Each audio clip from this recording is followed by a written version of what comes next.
Alright, we are back with Rogue Trader. We were being attacked. We had to go back to the capital. Oh, excuse me.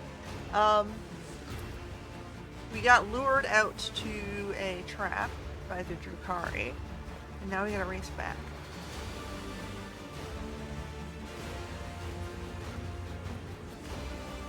We had just gotten back to Dargonis, and we are going to fight for our capital.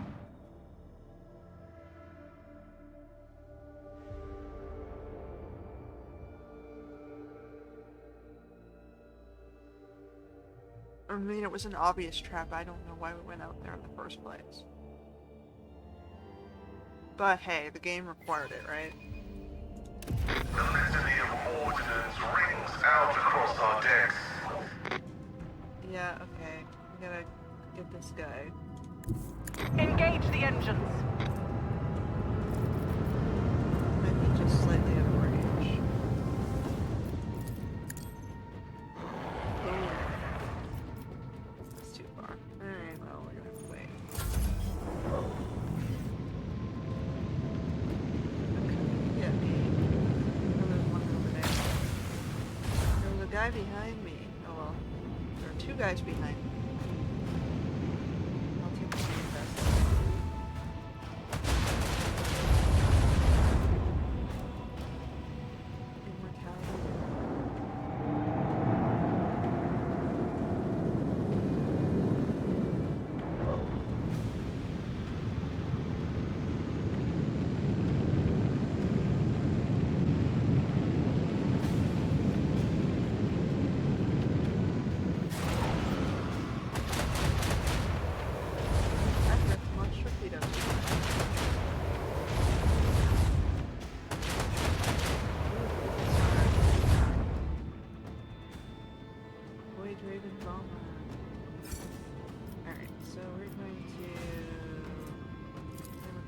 Launch batteries. Volley. Helmsman, take us in. With the force of a supernova. Starboard. Let them taste our fury. I hope we can get around to do that. Let the void sort them out.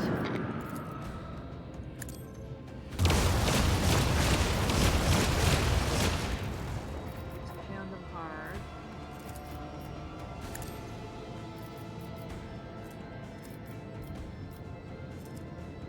Okay.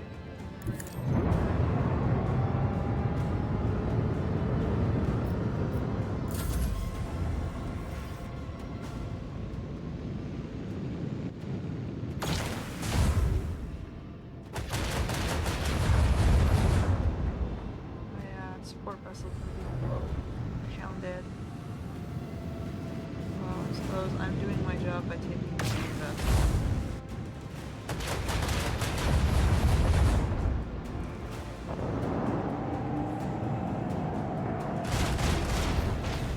Good job, guy. That's right.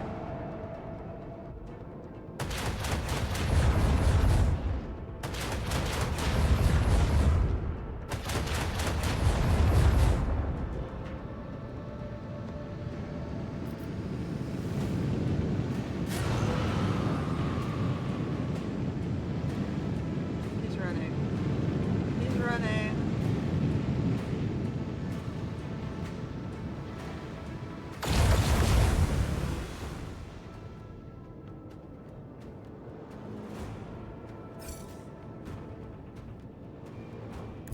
Coordinates set.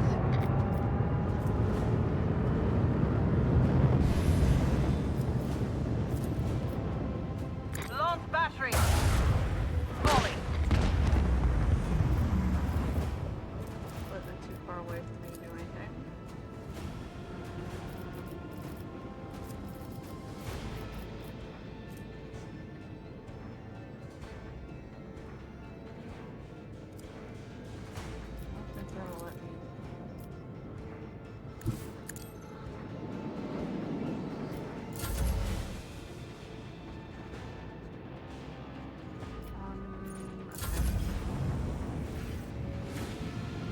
one guy off his back.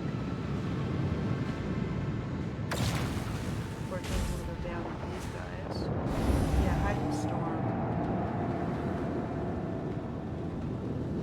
Already mine.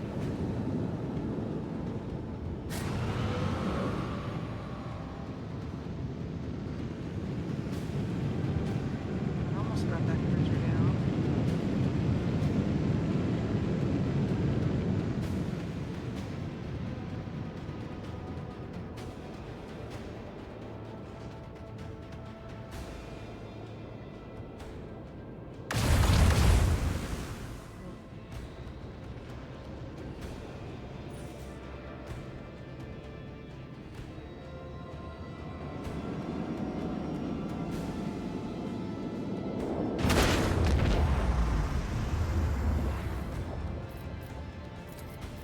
With the force of a supernova.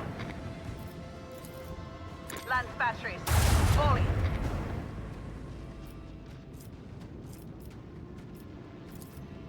Make every shot count.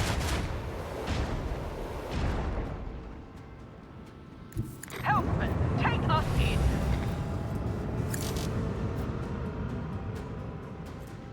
Okay, haven't I lost the report yet?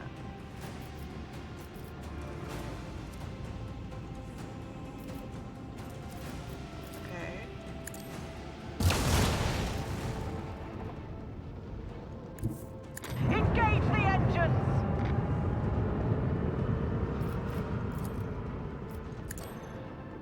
Another enemy sundered by the void. The void being harsh. Sucker. We're harsher.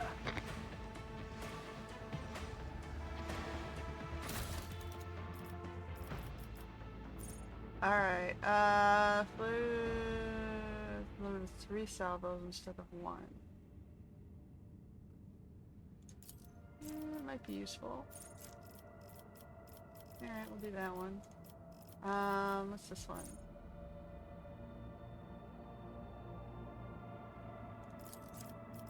Maximum overdrive.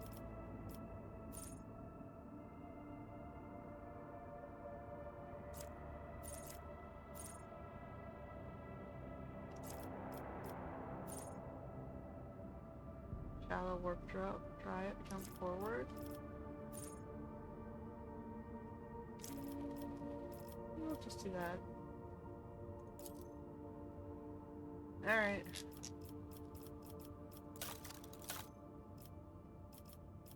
So we've got all of these guys, and then the channel powers are a little bit lower. Like, we're not using as much of them.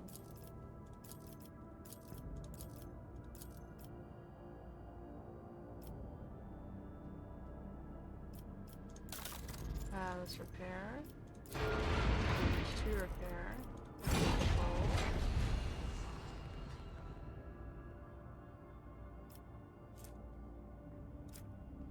Alright. Let's go clear the landing parties. Must be having enough there now. Okay, clear the landing parties. Yep, those are my crew. I really invested in the ship team.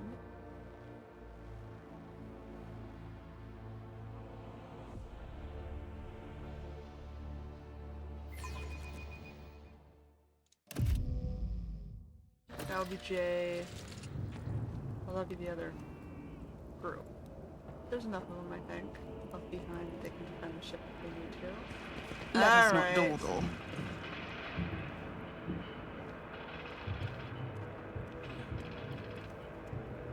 Holding the post.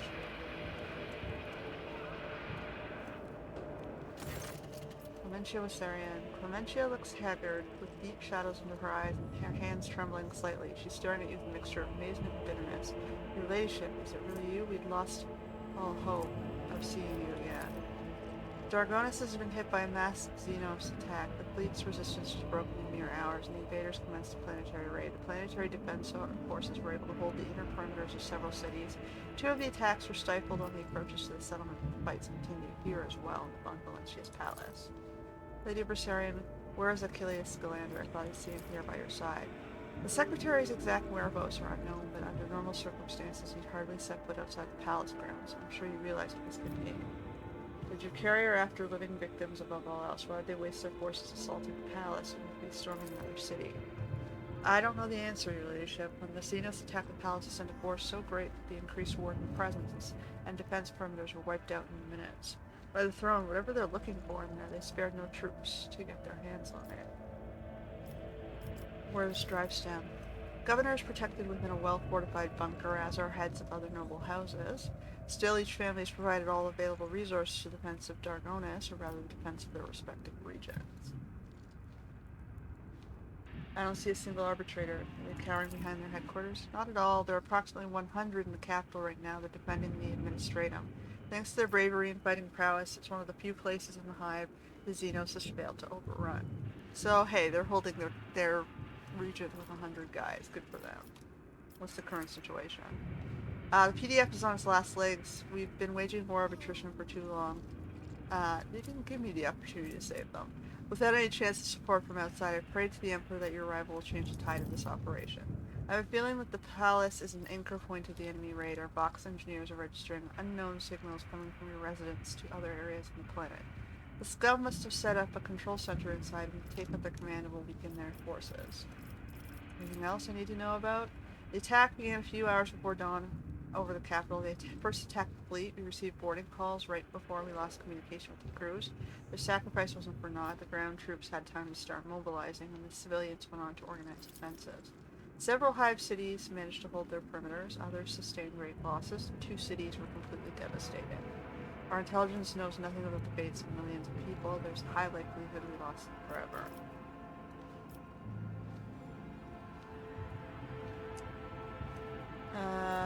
You did all you could. Xenos are dangerous opponents. Thank you, your ladyship. But once the battle's concluded, I would like to launch a large-scale inspection in the defense force. Our losses are too great. I want to make sure that this is due to our accursed enemy's superior numbers, not traitors in our midst.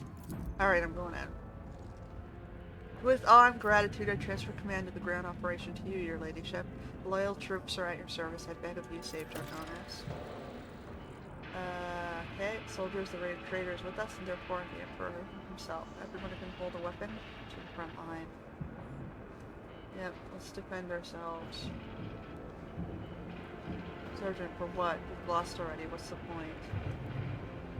Oh, I haven't lost yet, guy. Oh, come on. You didn't have to shoot him. Let me do the rousing speech.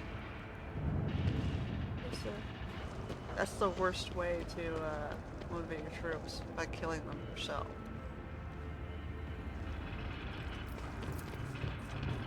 Always keep your eye on the prize.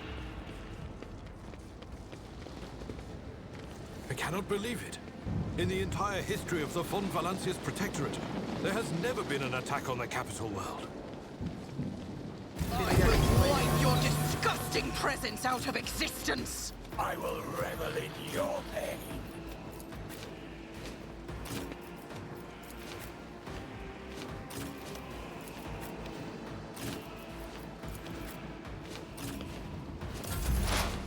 Alright, well. The scriptural prognosis is favorable. Will be delectable. The order is contrary to dogmatic It's protocols. not in line of sight. Running binary override. My vow is to serve. My competencies are not that universal.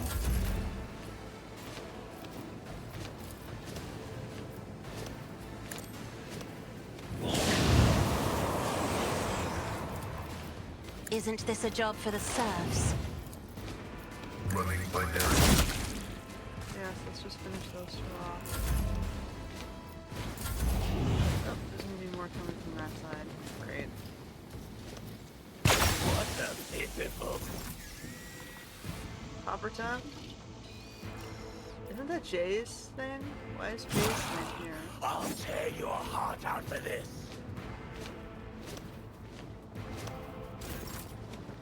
Alright, you're gonna have to go back down and help her. Everyone, step aside. fire. For the throne's glory. Well, that was I won't disappointing. object to it. Maybe they have a Stay better vigilant. distance power.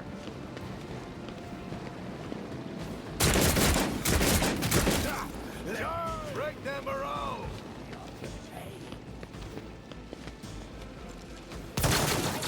To the heretics!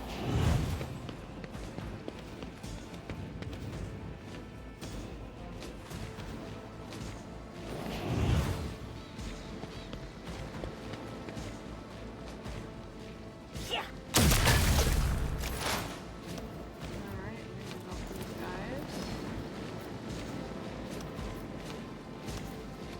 I'll see to it personally.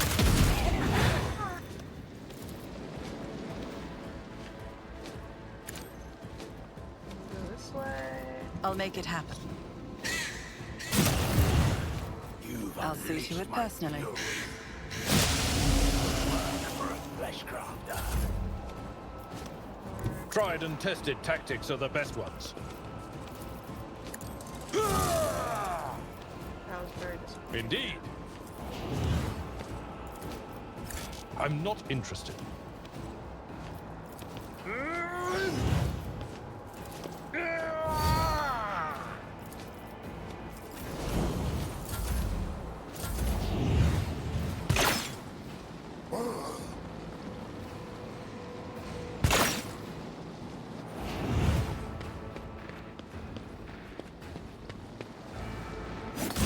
What an anguish to savor!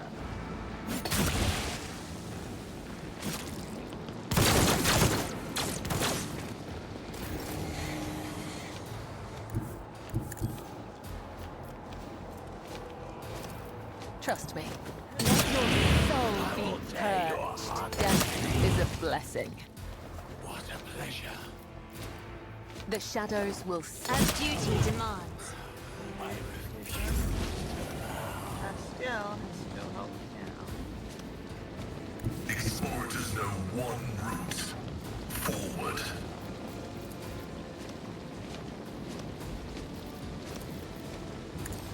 That was sad. Be careful not to cross my gaze. Me? If you insist, Lord Captain. I'm not accustomed to being ordered around. Request approved. Oh, I tried.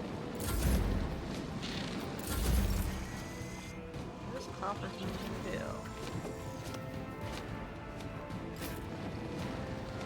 Okay, so I heard someone down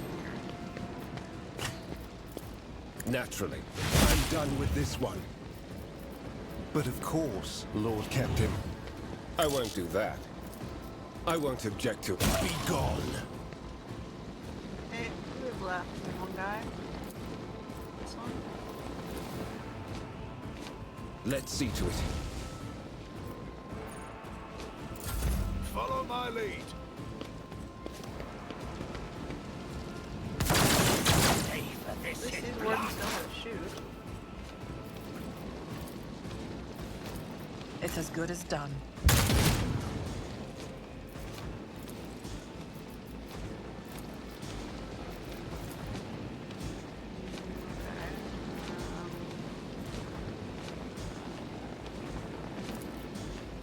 Who's next? Abelard? I'll make it happen.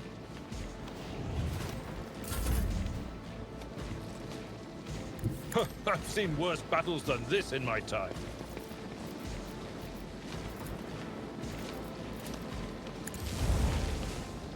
Get pretty far, but he didn't quite get far enough.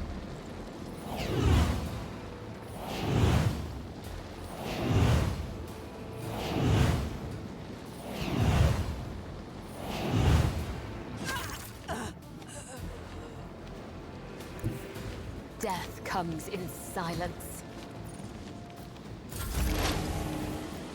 Advancing. You can shoot better if it's closer. Running binary conflict. Nope. Oh, whatever. She finished off. If I may,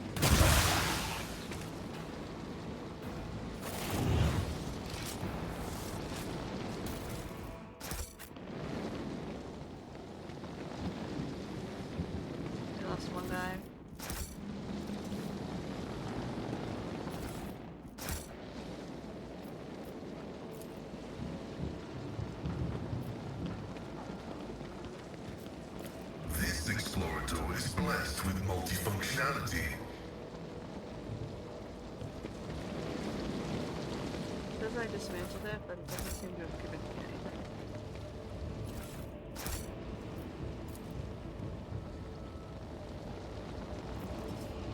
Okay, back up in this way.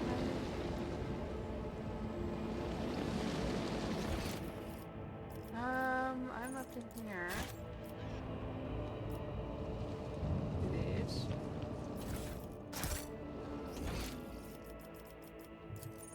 There's loot back Keep your here. wits about you.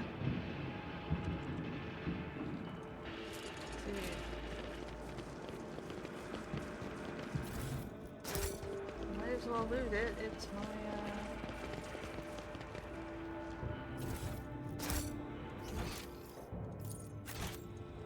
should be something in here.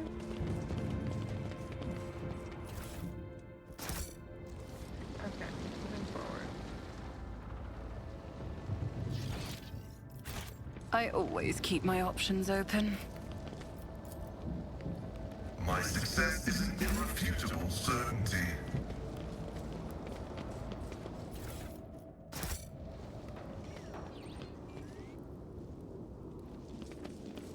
The shadows reveal their secrets. O Messiah, grant me the wisdom to perceive.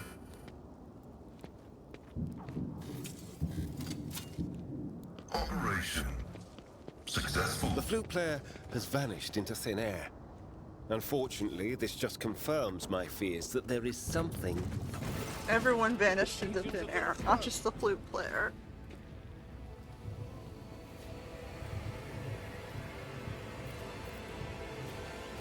Okay. What is your objective? I'm grant you a swift death. I'll not stop to explain myself to a monkey, let alone a worm like you. A sweet death, I will teach you the true art of killing. One drop of blood, and a moment of insufferable agony at a time. I suspected that you and my true-born cur were working together. He did not make me and my sisters linger here on a whim. He had a reason. And that reason involves you, yes? That's it, tell me. Just nod, and I can stand before the Archon and accuse him of treachery, rising to rage. Squabbles between false allies is the favorite sport of the Drakari. After torture, that is. Wait, what cur are you talking about? I'll beat the truth out of your bodies, yours and Mara's eyes. Sister's attack. What happened to the crazy Mara's eye? What happened? What did they do? Okay, everybody forward. And me last. Why am I stuck so far back? Okay, well. Scout can hear the rabble. You call this a strike? My vow is to serve. Request approved. The scriptural prognosis is favorable.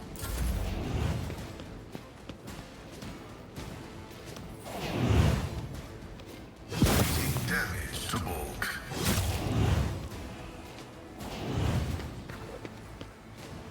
Oh, poor Pascal.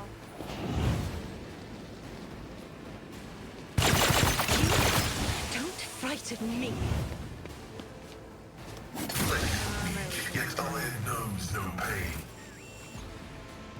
I don't understand why Covertown is even in this battle.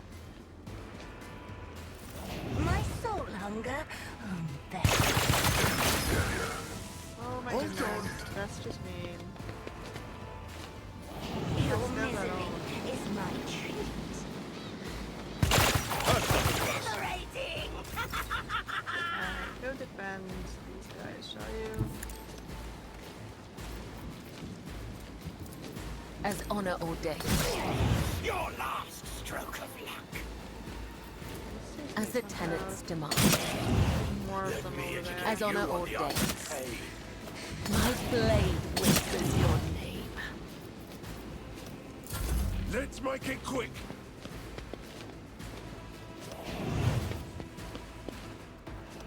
That is a lot of To them. me.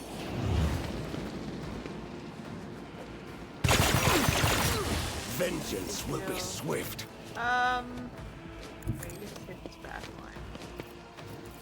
line. Naturally. Let's see to it. But of course, Lord Captain.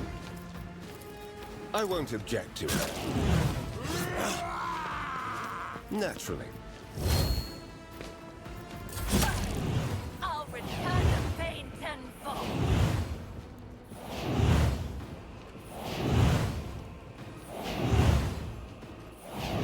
My mastery is unstoppable. He's running away. Here we go.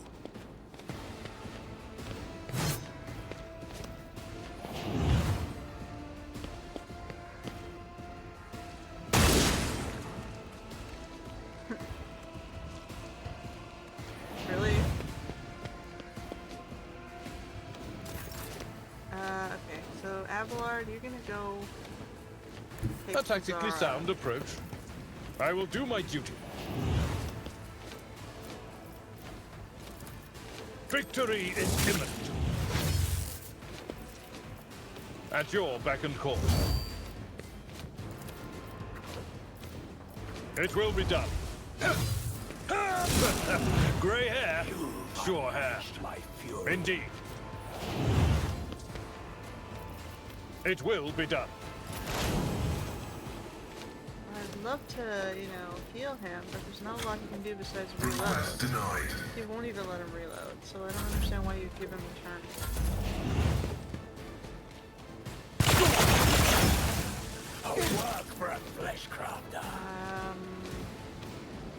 Step up I have here read and tomes of take these military down. tactics. Isn't this a job for the servants? And then I need to, where's Rand?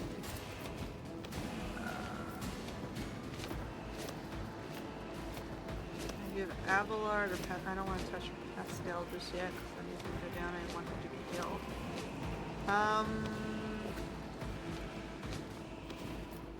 Yeah, the only one you can really do is Abelard. I'm afraid not. No? You can't even do Abelard? Oh boy. The risk of Pascal is... I don't think he has any medkits to heal himself. Still check. No. So there's no point giving him another turn. That is foolishness. I am a navigator, not a servitor. Isn't this a job for the serfs? Now they'll let me do it. Victory is imminent. I will do my duty. Target well. Pain and duty go hand in hand. Out of my way. Malice drives me. Every thread ends in Oh, death. there go. Damn, I tried to save Pascal, but they completely zoned in on him. I am ready for whatever comes.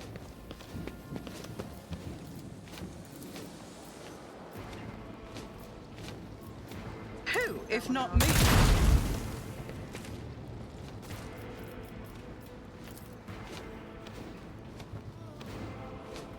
Alright, go to Vandersham.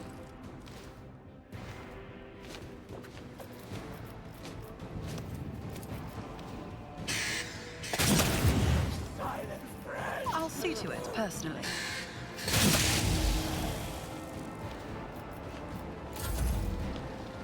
Let's get to it. Reduced to dust. Let's get to it.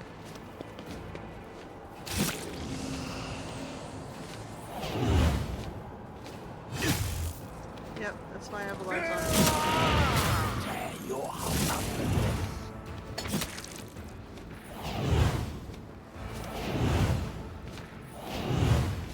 If you can handle her.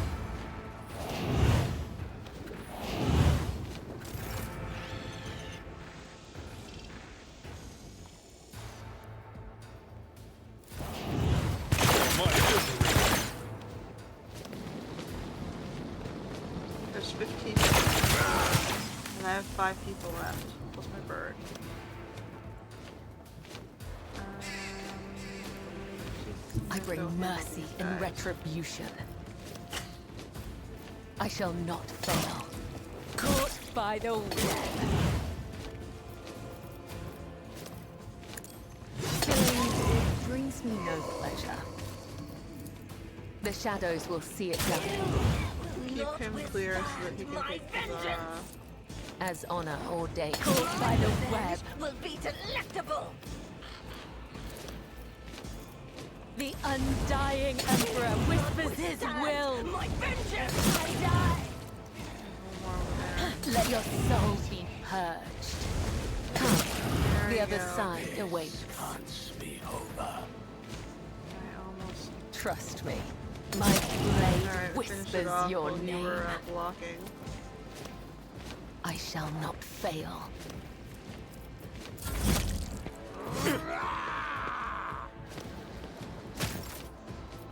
Okay, so you guys... I won't object to I'm done with this one.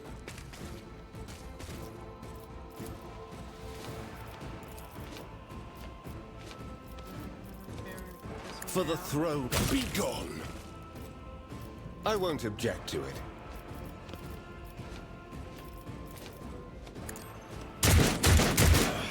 Let me educate Well, you did you some on the art damage. of pain. Mine now. Okay, who will after?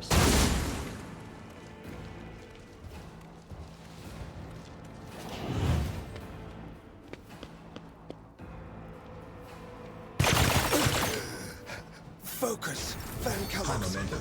Focus. Alright, so then he's gonna take this lady down. Follow my lead.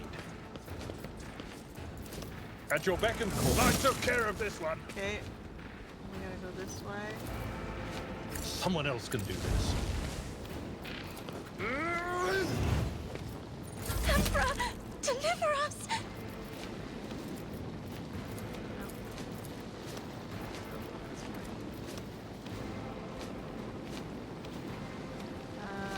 Let's move her Battlefields forward are one step always so she drowned doesn't in have scarlet. Lord. If I may, We're going to...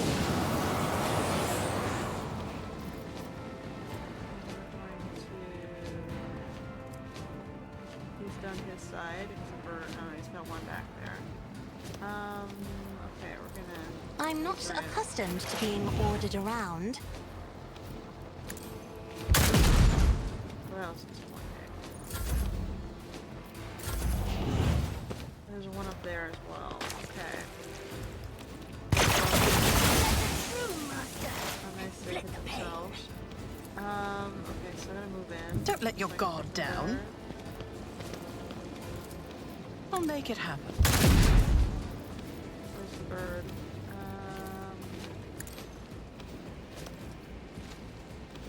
On it. You will pay for this in blood.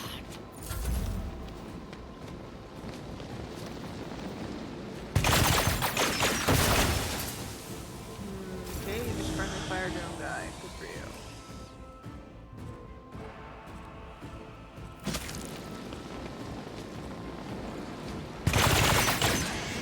I'll show you the real pain. She had to go back for this one. It's hiding the blood back. I am your blade and shield. As the tenant, let your soul be purged. Alright.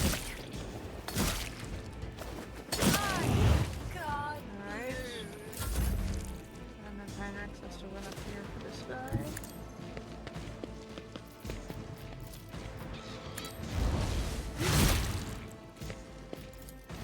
Naturally. Alright, his side's done. I'll come back and help. I can activate the turrets. Well, they didn't need them. Safer to leave them off, right? Tried and tested tactics are the best ones. It will be done. Indeed. Alright, who's left? There's two. One is over there, and one is... Oh, they're both over here. Alright. No, these ruby flashes are choking me. I think she can finish them. I am another fur painted black. Alright, that was brutal. Poor Pascal took the beating.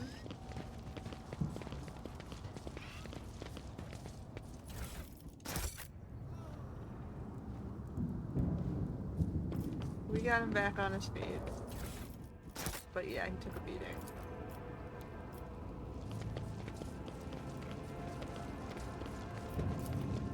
You burned my tree. That was mean.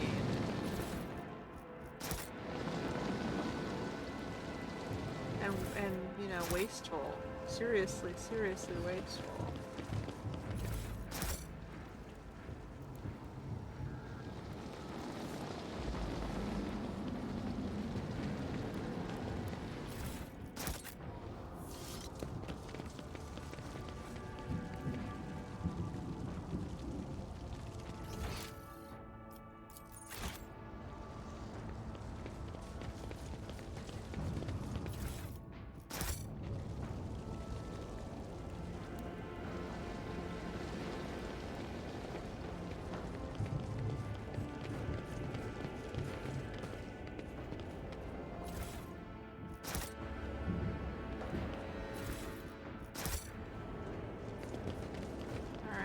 What are we doing here? We have an upgrade.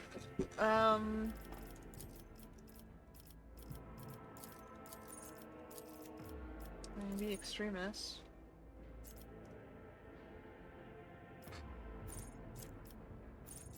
I suppose I should max out my psychopath abilities. I either have to be level 34 and sanctioned, or wait till level 39. Might as well. Alright. Abelard.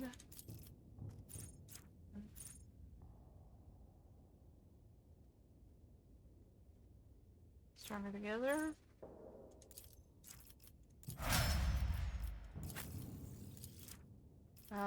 She gets strength or intelligence, toughness or agility.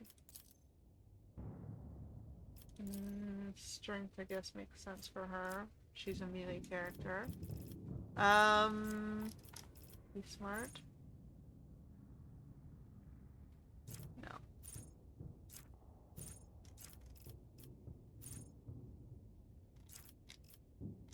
I can give her a +7 to athletics.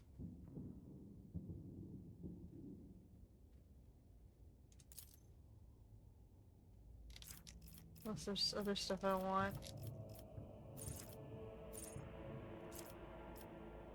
I can increase her wounds. Maybe I'll do that. Give her more life. I should probably do that to him.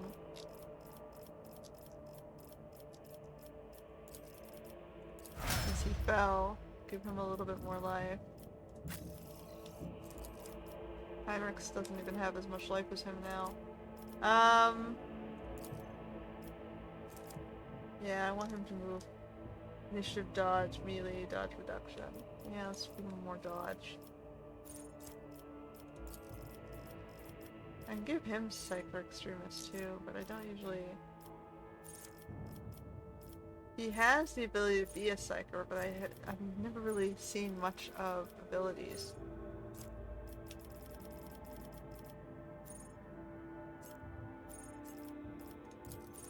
Well, whatever. We're gonna up him anyway. Because he is a Psi. We'll see if he gets it on the next level.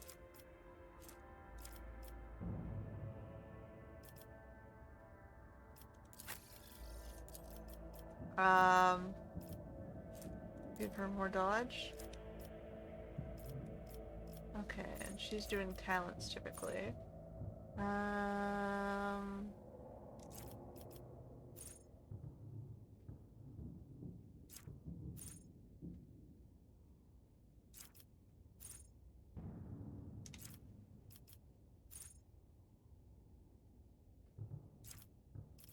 can do stable roots.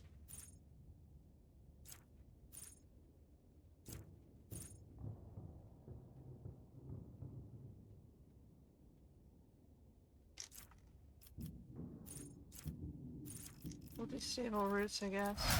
Maybe it'll balance out my my outfield degradation. She sees through it, and I put it up and make things collapse. She puts it back up.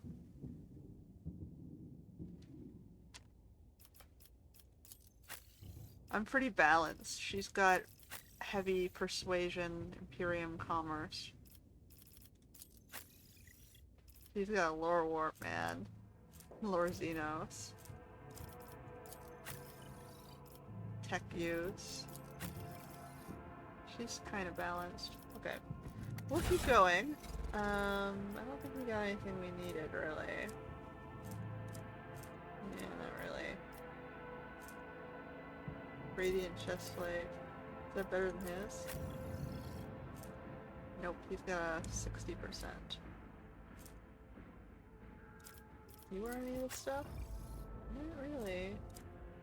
He's on medium armor. She's on light. Alright, keep going. I don't think there's anything else on the map, right? Nope. In we go, let's take the palace.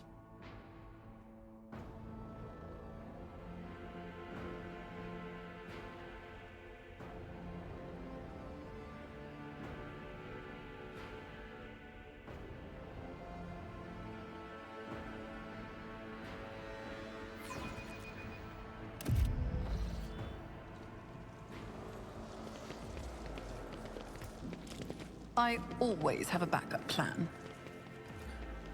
Well, they did a number. It's gonna take a while to repair, huh?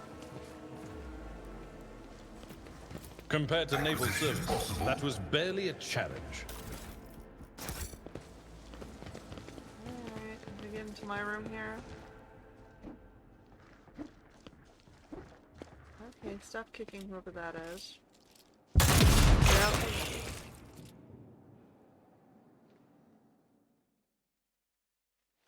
There he is. Achilles Scalander.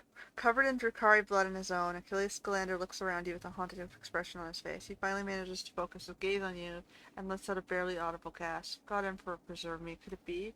Is it truly you, your ladyship? He is struck by an excruciating coughing fit, his hand grasping for his respirator on its golden chain, but it is missing. Heinrichs impassively observes Achilles' torment, and his lip curls as he shakes his head. Poor show, Scalander. How could you fail to notice the impending danger? Perhaps I was wrong to have had such high hopes for you. Achilles glanced at Heinrichs, his expression pained. Chaos Weekly, I failed you, Master von Calyx.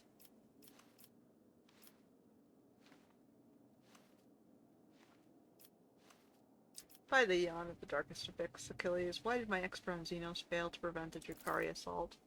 I focused all my attention on investigating the attacks across your protectorate. I suspected there was something bigger behind the Xenos attacks, but an assault on the Rogue Trader's capital? A little hardy, even for the Drukhari, I never thought of. His body is covered in an unthinkable number of cuts and injuries. The Drukhari put great effort into filling his every moment with searing pain, but didn't threaten his life. Interesting. His wounds are shallow. The foe did not want to cut his thread, and yet each wound has touched a nerve to plunge the victim into a pit of agony. Every cut is a message, not to us, but to the one whose body has become a sheet of parchment.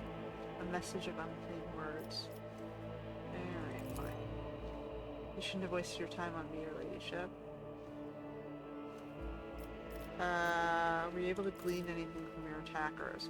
Funnily enough, I was, your ladyship. The Drukhari had no idea that a mere adeptus administrative secretary could understand their alien speech.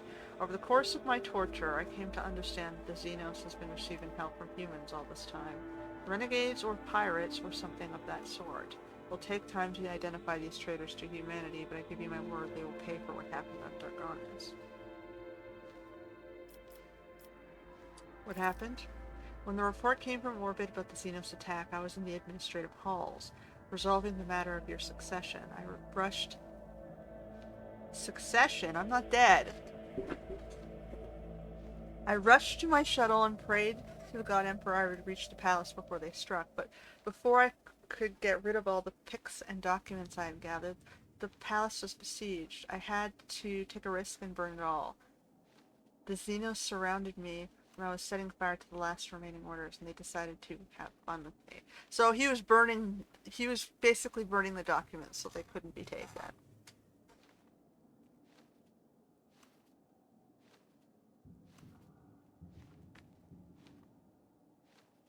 That makes sense. They don't want them impersonating stuff and trying to know about our trade routes and other things they can attack. That said, it's supposed to be locked away, sealed, and hidden, not in plain sight. Holy Emperor, deliver me from the memories. They tortured you. Why? Why? Such is the nature of the enemies of humanity, your ladyship. They have a taste for our pain. What did you tell them? Nothing, but they didn't ask me anything. They didn't look for anything. They didn't so much as poke around the place. Strange.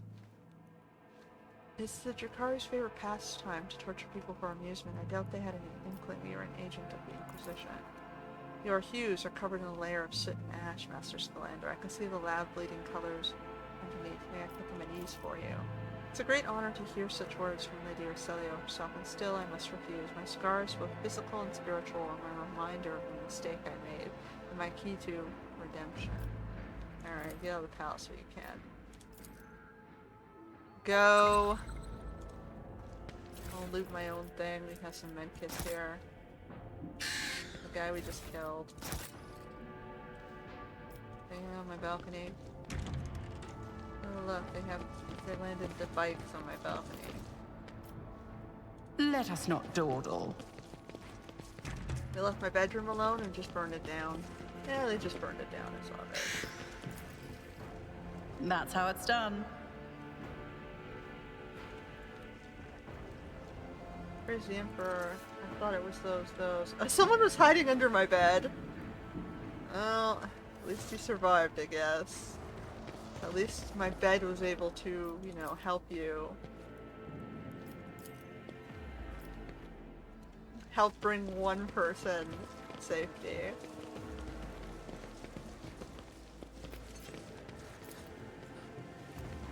Alright.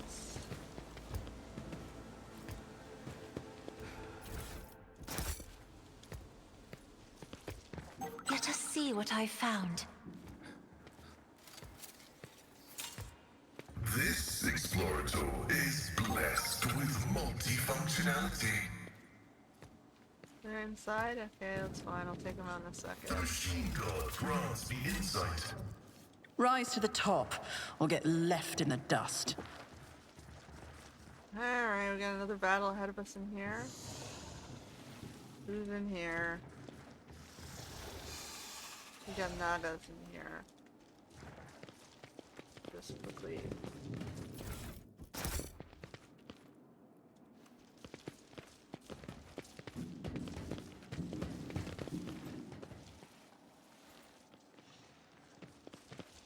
Alright, what do you guys want? There he is, Marzai.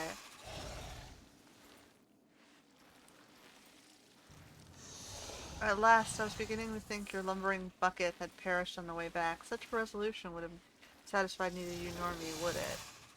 What? How did you... You will cease defiling a relic of the Imperium with your present Xenos spell. What, this abomination?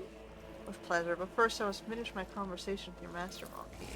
Oh, I can feel your anger, your rage, and your pain for witnessing the state of your halls. I trust that you would appreciate our efforts here. I could have long vanished into the tangles of the webway without awaiting your arrival, Monkey, but I could not refuse myself the small pleasure of savoring your torment at the sight of what I have done to your home. Why did you attack the palace, exactly? The sole thing your kind is good for, Monkey, is your ability to suffer. I've long surfeited with physical pain. Your kin provided it in abundance from the cages in Komora. The pain of the soul, on the other hand, is a rare delight. After all, I had to recompense you for all the trouble you have caused me. Okay, superficial bad guy. I did it just to see you suffer. However, did I not review a gracious gift as well? That pesky, meddling Kazara, who carried your little worlds for so long. You have garnered her head, and I have a peaceful existence where she is not constantly in my way. Okay, so he helped me take out one of his own who was attacking our world, and then just sat back in the throne room and let her get killed. So... okay. You killed my world to kill your troops. Is that what you're telling me? To die at the hands of a monkey is the worst possible punishment for a champion in the gladiatorial arenas of Kimura. Her final moments were torturous. Okay. She was under the impression we were working together. What nonsense did you put in her head? The pompous waste of skin that I would associate with Monkey. I wish I did not leave her death to you and instead cut out her heart myself. Still, to take note of my interest in your person was quite perceptive, even more for a brainless arena witch. Now that our meeting has taken place, my business here is done. I've spent enough time in real space. And it's time to bid you goodbye. I don't want to leave you all alone. You wouldn't appreciate that, would you? What the fuck, man? Camelites of the Reaving Tempest, I leave this monkey to you. Enjoy yourselves! What the fucking what? He's a trickster. Xenos scum! You don't belong in this galaxy! I'll adorn myself with your Okay, we're gonna put you that's moderately safe. Oh boy. You can stand in front of me over here, you can stand in front of me over here, you can stand in front of me over here, and Cassie gets to stand over, oh boy, that's yeah, let's do that. Running by now, right?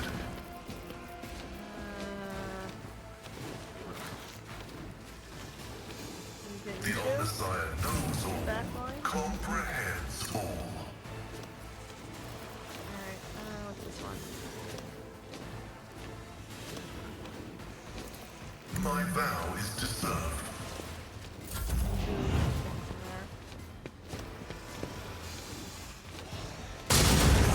Oh, ow. Is a reward. That's your name. An offering of blood.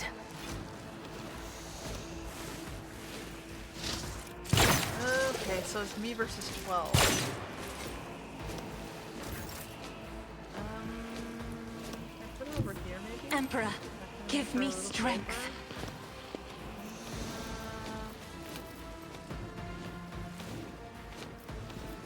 Me?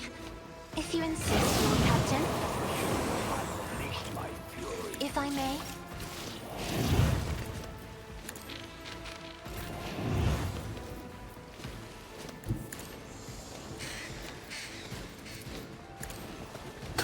Final I'll weapon. work for a flesh crafter. Trust me.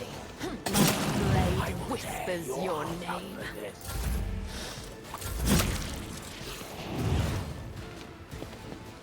Oh boy.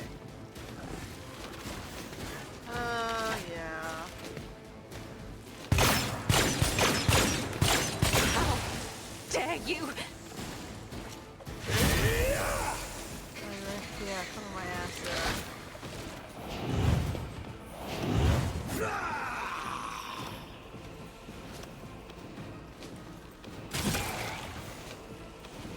I think I better get that chimera, right? I need a foothold. Let's see to it. But of course, Lord. Only terror smite Hero. your enemies.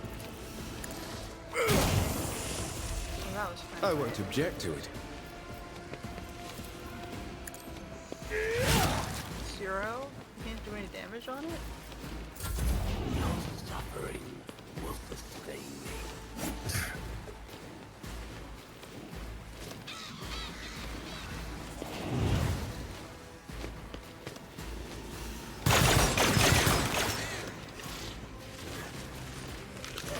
Boy. I guess I'll have to use the bird against those. Oh, I didn't jack it. Negligible. Where's the bird? The bird's there.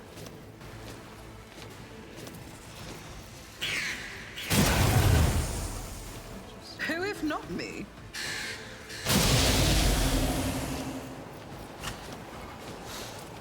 I don't need luck. I have strategy. I'll make it happen. Is a good offense. Sorry, man. It's as good as done.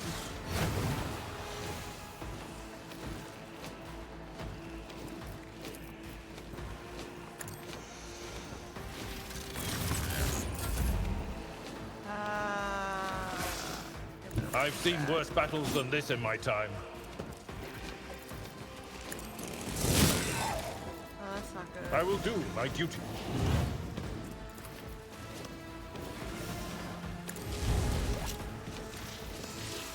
Victory is imminent. Yeah, I don't know why. It will be done.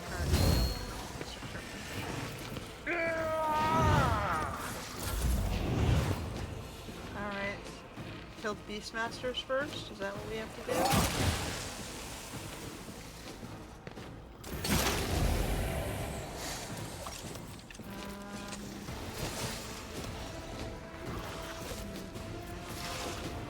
Activate calculated fury algorithm. Request approved. You call this a strike? Running binary code. Stroke of luck.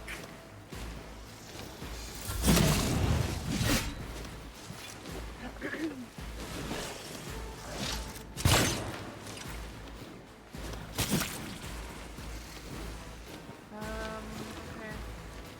Be careful not to cross my gaze. Me? If you insist. I feel nothing, fear nothing. If only that were possible. Isn't this a job for the serfs? I'm afraid not. Fighting dragons in there. Escape done.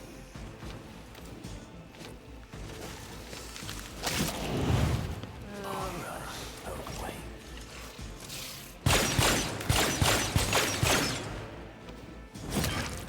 Hydraulics are We're failing. gonna lose again.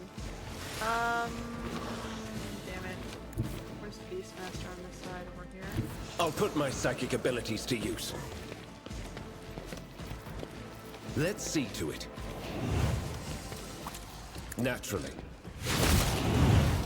Alright. I've faced worse than this. For the throne's glory.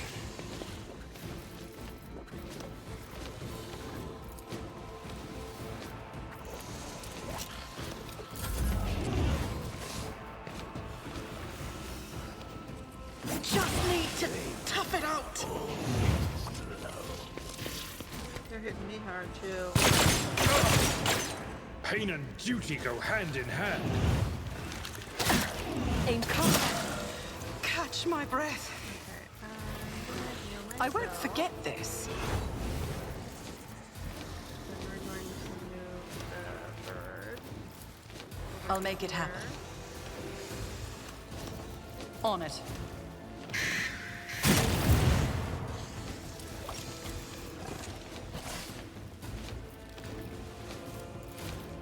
Accept your lot.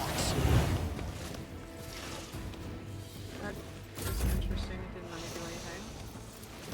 Indeed, one fewer target. Alright.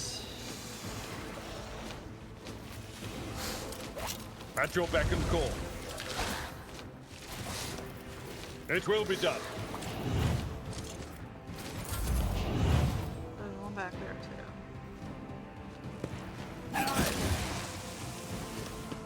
I'll brush this off. Pastel's already down?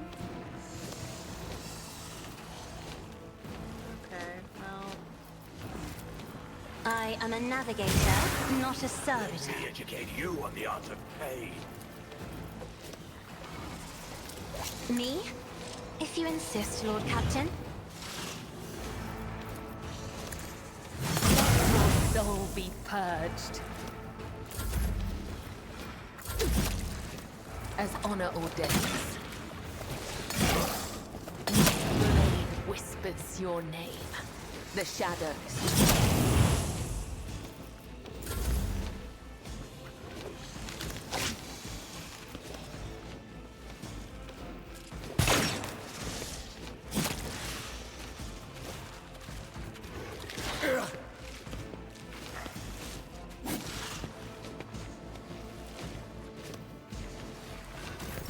High momentum. I won't object to it. Let's see to it. Alright. Then you have to go down for this one.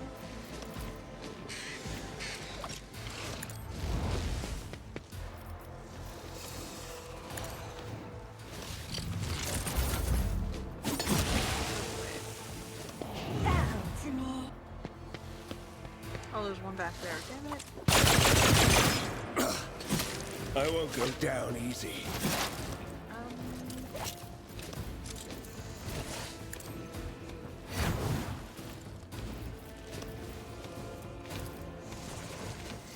Who, if not me? I'll make it happen. You've unleashed my fury. It's as good as done. A work for a flesh crafter. A mere pain won't stop me.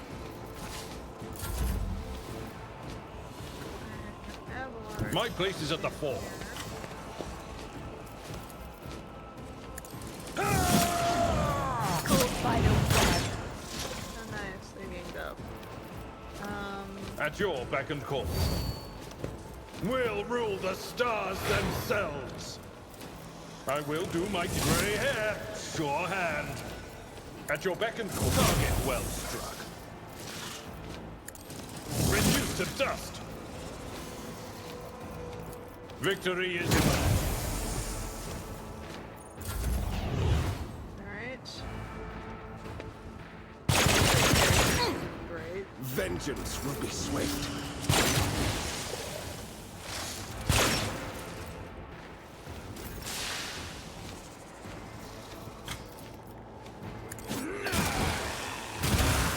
I will tear your heart out for this.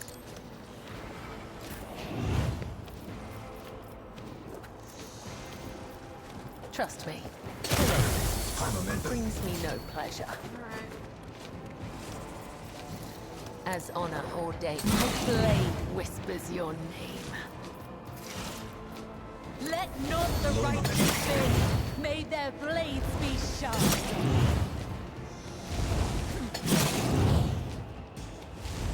Let your soul be purged. My blade whispers your name.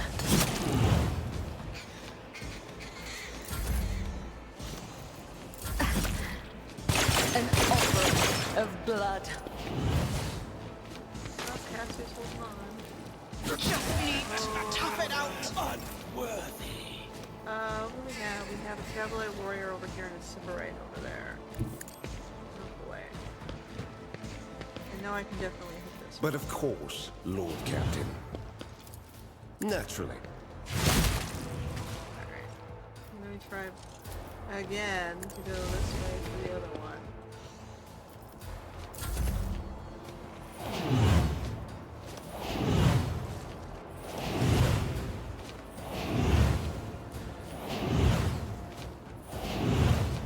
I'm still standing. Just barely. I'm still standing barely, yeah. Put that side. I'll make sure to return the favor one day.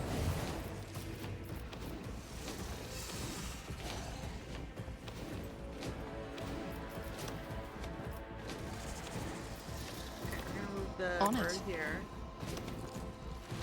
And we're gonna... I'll make it happen. He is here.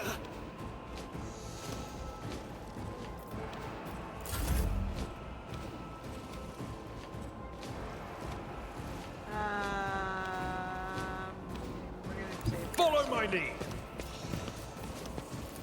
Indeed. He held on. He did really well. Good for you, Cassie. What a pleasure.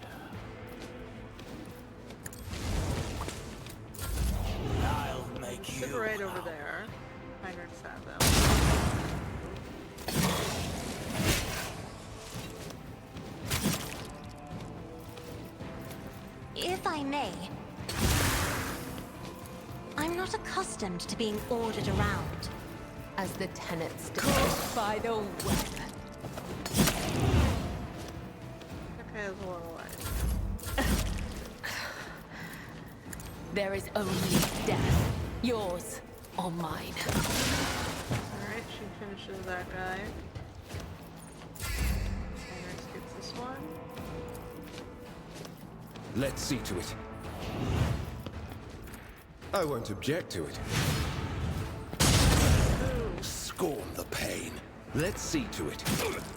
Woe to you.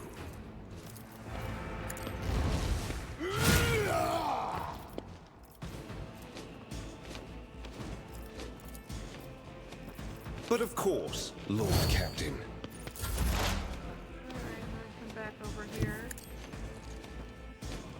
Snipe this guy to death. I'll see to it personally. You should have thought twice before crossing me. I'll make it happen. Abelard. A tactically sound approach. I don't think I'll get back in time. It will be done. One fewer target. Alright, retake the room. Your ladyship, thanks to your breakthrough, we were able to clear out the estate. Right now, with the aid of your ship augers from orbit, the ship's surface troops are sweeping the streets of the Hive. Squads have been sent deeper into the city. Several units have been assigned. My apologies, of course. You will learn all of this from the reports. Your appearance on Dargonis is a boon from the God Emperor who has brought us salvation. On behalf of all of Dargonis and House Corsarian, I thank you for delivering us from our foes.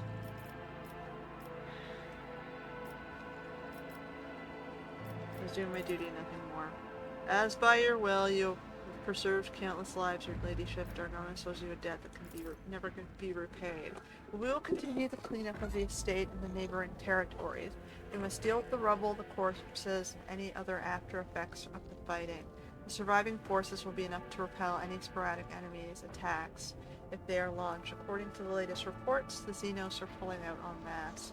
If other matters require your attention, I won't detain you any longer. Please allow us to ensure that Dargonis is returned to his former glory.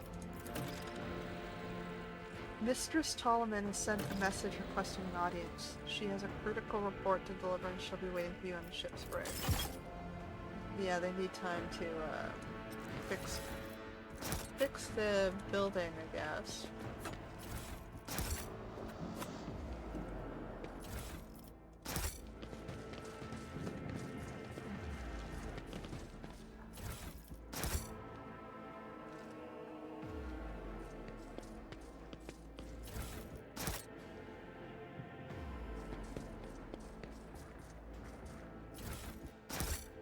Oh boy.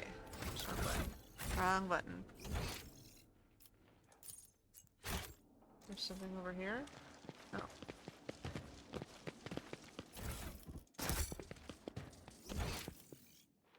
Alright, I gotta go back. Out. I don't think I can go out to the... Keep your wits about you. Go out here? No. I'm gonna go out back to the door. Survey the damage once more.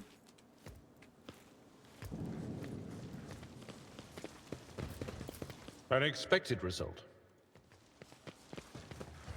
Well, that's depressing.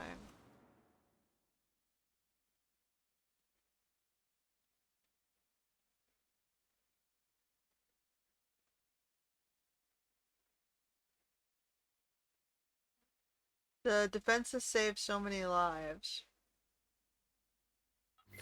But at the same time, a lot were lost.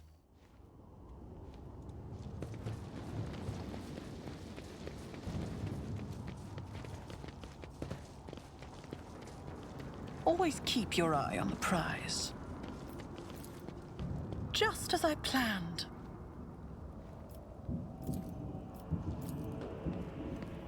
Operation successful. Alright, we'll save that guy.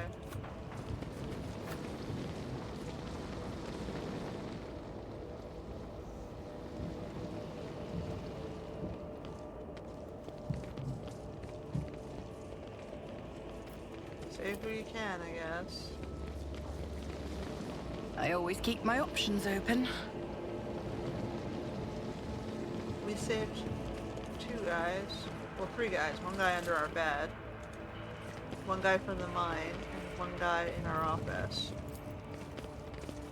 Who's sketchily destroying papers.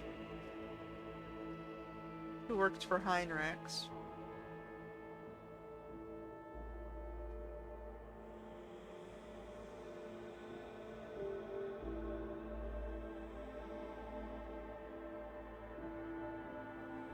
Pascal took a beating twice, oh my god. Get him to the surgeons, make sure he recovers. While we deal with ship things.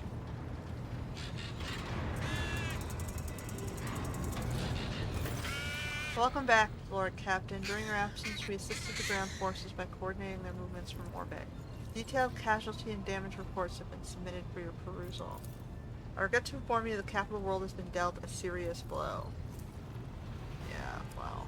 Xenos raids are rarely protracted affairs, but this one lasted much longer than any others. The enemies of humanity eliminated or captured millions of your subjects. Most of the defense systems were obliterated, and several administrative complexes were razed to the ground. It will take time for Dargonis to fully recover. I've been given Scalander's reports that he failed to deliver in time. They indicate that Xenos activity dropped sharply after you departed the Cineris Maleficum. Considering the scale of Dargonis' raid, it's safe to assume that Drakari used up all the forces at their disposal and may now require some time to replenish the losses. Achilles is presently recuperating from his severe wounds, and without his aid we are temporarily blind to the scheming of these enemies of humanity. However, our strategists are still hoping for a lull in the attacks and raids, which will allow us to gather our strength for a new conflict. Lord Captain, permission to report, the Boxmaster says differentially. The wise Lux mechanics have analyzed the state of the Protectorate. They believe that thanks to your decisive actions, the acute phase of the crisis has passed. The domain of Von Valentius dynasty is no longer facing desolation. So despite having a heavy blow on the capital, our systems are strong. They have the ability to resupply, but we just lost a bunch of people. Bringing football to heal. So we saved them from starvation. Has strengthened your position as a rogue trader. Lady Theodora would have been glad to have such an important trade hub come under the sphere of influence. So football's strong, great. In honor of such resounding triumph, Dargonis, as capital world of your dynasty's domain, is currently making preparations for the Magnae Assessio, a grand ceremony of your public induction as the heir of the Honorable Theodora von Valentius. So, despite our losses, it was a victory. Governor Drivesim has vowed that not even the recent devastating and tragic events will be permitted to cast a shadow over this most glorious occasion. I have only just returned from Dargonis. What kind of celebration could I hope to hold amid the ruins? Do not underestimate Governor Drivesim's desire to find favor with your leadership. At this very moment, thousands of your subjects are clearing rubble, washing away bloodstains, sweeping the streets, and transporting corpses to the lower sectors. The wardens have been tasked with clearing the ceremony venue of the injured and those who were burned out of their houses. They will be forcibly moved to the industrial levels. That's terrible. Rest assured, by the start of the festivities, the capital wounds will be, if not healed, well hidden under elaborate set dressing. Why would I need a ceremony? It's ancient tradition of the Von Valentius dynasty. When the heir accedes to the rogue trader status, they take a sacred oath of fealty to the emperor and announce themselves as the steward of the dynasty's vassal worlds. It's an act of faith that's meant to remind the rogue trader of their mission. In the eyes of your subject, you are already a rogue trader. It's time to become one in the eyes of the emperor. What is it? Okay. The grill of the box built into Victus's face lets out a short rattle that indicates a chuckle. That much is certain, but that's not all there is to it. There will be a reception, as well as other noble guests. The distinguished rogue trader Kalagos Winterscale and Incendia Corda will be in attendance. It will be a great honor for Dargonis to host 3 illustrious dynasties at once. Your servants wish to know what your opinion on 2 matters related to the ceremony arrangements. The first of it, which is, what festive activities are to take place in the capital on this glorious day? You can kill the embezzlers, scoundrels, and con men. You can hear their prayers and witness the faith. You can feed the poor. Or give them drugs.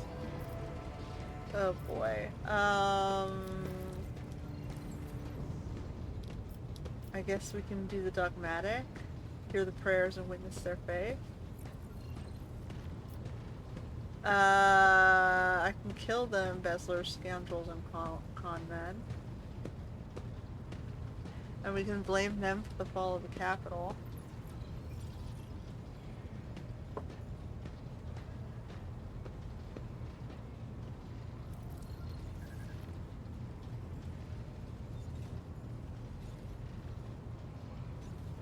I can make a statement there. Let's make a statement. Very symbolic, Lord Captain, beneficial to your domain. It's like, I will reward the faithful and the survivors by removing the things preying on them during these hard times.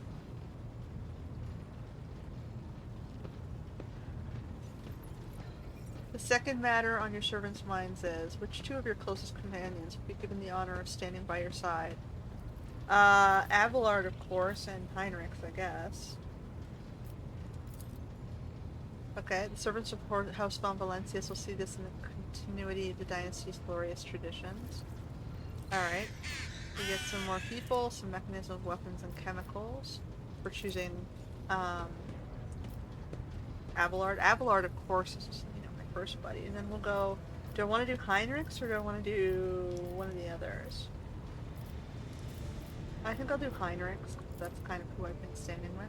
Presence of a member of the Inquisition beside you will serve as the best possible proof of your loyalty. I'll see to it that your instructions are delivered to Dargonis. The Master of Ceremonies at the Palace will report to you when the capital is ready to praise your name. We'll take the two guys.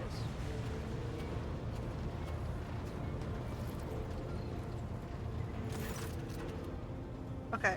Pascal's voice pouring out of his Vox system crackles like thin ice under pressure. It's unclear whether this is nothing more than static or an expression of some emotion understandable only to the tech priest himself. Bryn, following the Omnissiah's guidance, I request permission to execute the report protocol that entails describing suboptimalities within the recent operations of the ship system, and subsequently proposing the appropriate course of action. I'm listening. Initiating exposition. With the Omnissiah's blessings, I conducted several sessions of tech meditation in an effort to transpose the available data streams into a matrix of patterns. The data subjected to this analysis comprised evidence of deviations in the operation of the ship's systems and servitors, as well as irregularities in the algorithms of the ship's logs. I have arrived at the following conclusion. This vessel's machine spirit is most extraordinary. A full cycle of sacred diagnostics must be performed, followed by a complementa ritual. The ritual will force the spirit responsible for the recent events to reveal itself. Once it does, we'll be able to understand its nature and take action applicable to said nature. What kind of action? Pascal pauses before responding. Applicable to the entity that appears before us, if it is a machine spirit of great might, we must appease it and humbly ask about the reasons behind the portents it has shown us.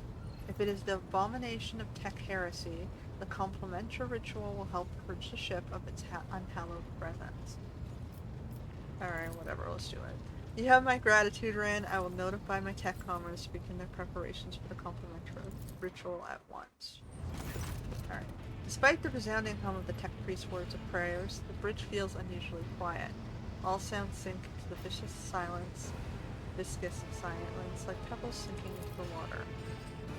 Rin, my tech comrades have spent the assigned number of cycles in prayer and vigil.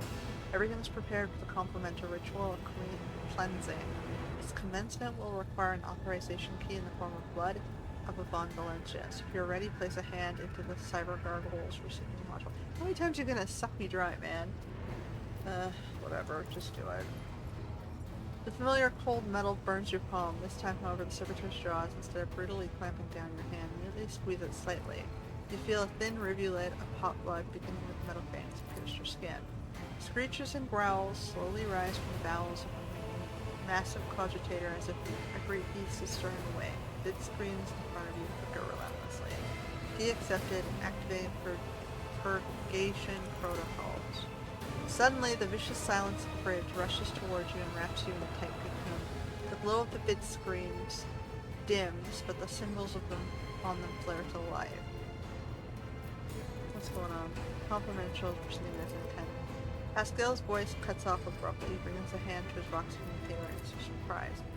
Execution stop quiet. Hello. Hello to you too.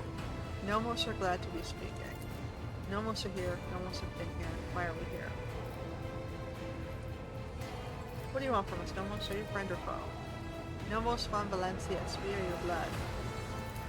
Nomos are a sentinel. We awoke when the strange light invaded the ship. We protected you when you needed help. We escorted you when you were surrounded by danger.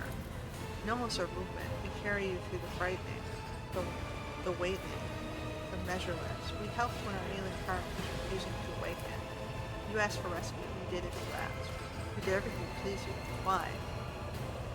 The silence in the bridge grows especially deep, almost painful. The haze of light around you thickens to the point of becoming practically tangible. Numbers ripple across the big screens at once. Why do you fear us now? I don't fear you. I'm trying to understand you. Shivers run up your hand, which is trapped inside the cyber gargoyle's jaws. The servitor nods its head a few times, as if it is shaking your hand. Its teeth rake your already wounded flesh. Nomos are glad. Nomos enjoy understanding too. Pascal, who is still wrestling with the silent box system, quickly taps the cogitator's keys and directs your attention to the small split screen. It reads, requesting instructions. Option 1, finish the complementary ritual, which will banish Nomos. Stop the ritual and initiate communion instead. Will appease Nomos. Nomos do not want to be banished. Nomos want to help. Nomos want to understand.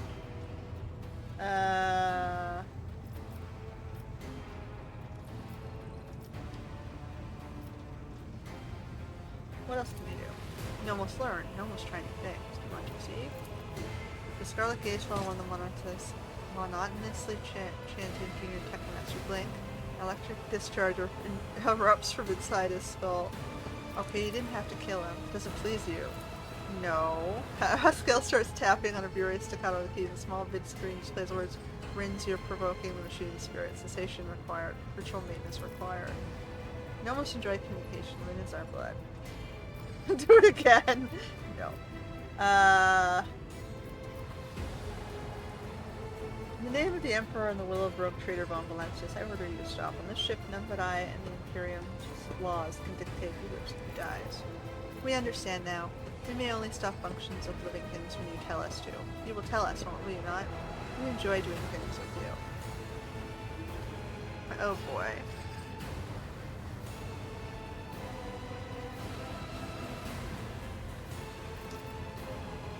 This could go so badly.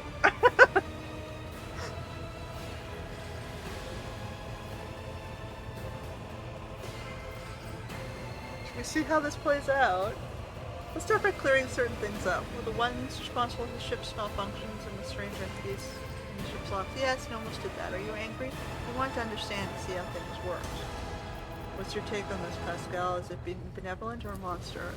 Unclear. Data insufficient. Possibilities or two. He stops, erases the words as he's about to type them for rounds. When Pascal starts typing again, a strange expression appears on his face.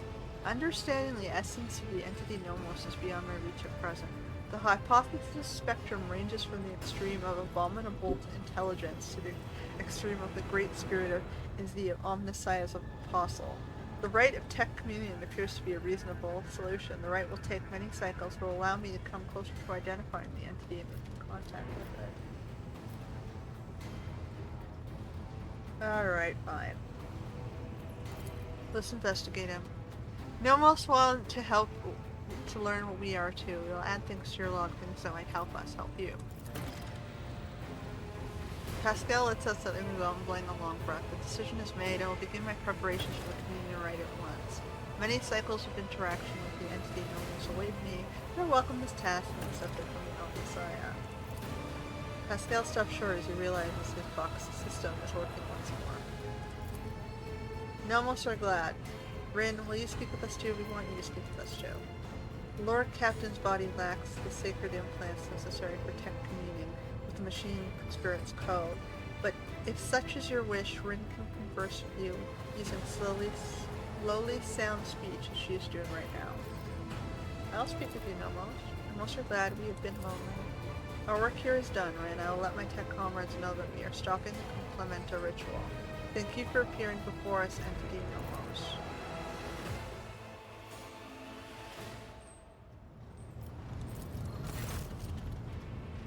What have you been doing, Nomos? We've been studying and observing and helping the ship when we can. So many mechanisms, they would have suffered without our input. What about the research notes on the tech blight we obtained from Cash on Gabagama? This name is also known to us. It is related to Nomos, though we did not understand how. Alright, I'll leave you alone for now.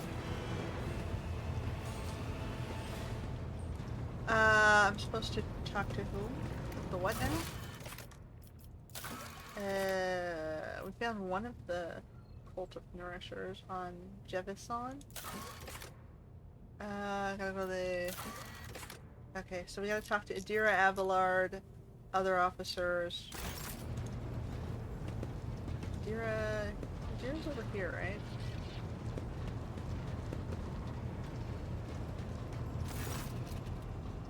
Okay. The tall, middle-aged woman stares straight ahead, her eyes vacant. As she rubs the implant at her temple, her collar is undone, and one of the clasps on the verge is falling off. Sensing your presence, Adira turns her head towards you and offers you a crooked smile, even as her eyes look right through you. You seem to have a very strong reaction to what Argenta said by broken lens. It was just my nerves playing up. Something about our little saint doesn't sit right with me, and I trust my gut. Oh sure, she seems straight as an arrow and as predictable as a hangover after drinking. But when I look at her, something about her makes my brain itch. After that conversation, I tried to listen to what was being said about her. Beyond the door, what I heard was strange. Blood in her past, twilight in her present, and something like a star leading her. But where is it leading her? I saw several roads, and all of them frightened me. We should warn her? Oh yeah. You go ahead and tell her the wicked Psyker has divined something about her. She'll be so pleased and grateful, and of course she'll listen to what you have to say. No, that would be pointless. And anyway, I'm not even sure what it all means. Maybe the danger is to her? Or maybe the danger's coming from her. That's the problem with the prophecy. Epitaph Incident NH72004 Tech Blight. These words mean anything to you? Perhaps your abilities can tell you something? They mean nothing to me. They're just words. A whisper. So quiet, I barely caught it. Like a feather landing on a pile of down. Something about damned ambitions, antiquity, terrible antiquity. And chance. Chance through it all. Oh, now I have a headache. And the stupid bloody whisper wasn't much help. Where do you come from? Lyra, an outlying world in the Heathen Stars region. In the Coronis Expanse, the deeper you go, the less visible the Astronomicon gets, and the less people know about the Imperium. The arrival of a rogue trader is the best thing that can happen to a world like that. The very best. It's an out-of-the-way planetoid between two faint stars. On Lyra, a dozen local tyrants fight over 5 measly continents. But they use everything they can to win. From poison to psychers. I haven't been there in many years, but there's nothing for me to miss. Trust me. But here on the ship is a different story altogether. I saw more wonders in my first year serving Lady von Valancius than I'd seen in my whole life on Lyra. Like my first journey through the warp, I was in bed for 3 days. I felt like supernovas were exploding in my head. I only found out later that I'd gotten off easy. Just through the bulkhead in the bay next to mine, a whole team turned into... Look at me rambling on, Lord Captain. Pay no attention.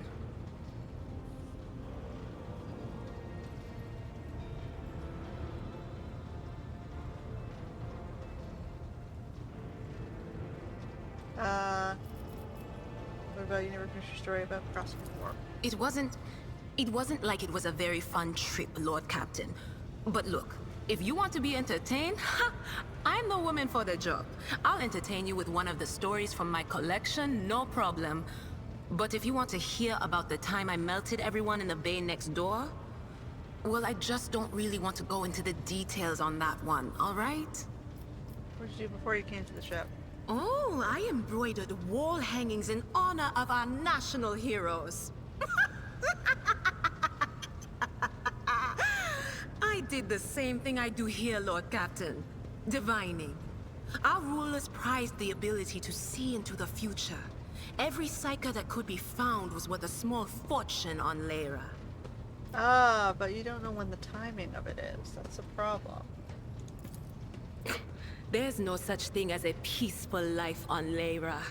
People like me were especially sought after. They'd pick psychers up wherever they found them, buy kids off their parents, even just abduct them. Take me for instance. I got taken from my street gang. The older kids sold me when they noticed there was something off about me. The ruling dynasties had schools where they trained us and beat us black and blue. And then they packed us off to serve. Some of us held on for a long time, but others didn't last. Not everyone's as smart and talented as me, you know. Some people crossed the line and were out of commission before their time. Okay, how'd you end up in the Rogue Trader service? Theodora von Valancius paid a visit to the ruler I was serving at the time. I don't know what the visit was for, and it's no business of mine anyway. I can still remember the way the voices in my head changed when I looked at her. They were practically screaming. She had so much behind her, and plenty ahead of her too.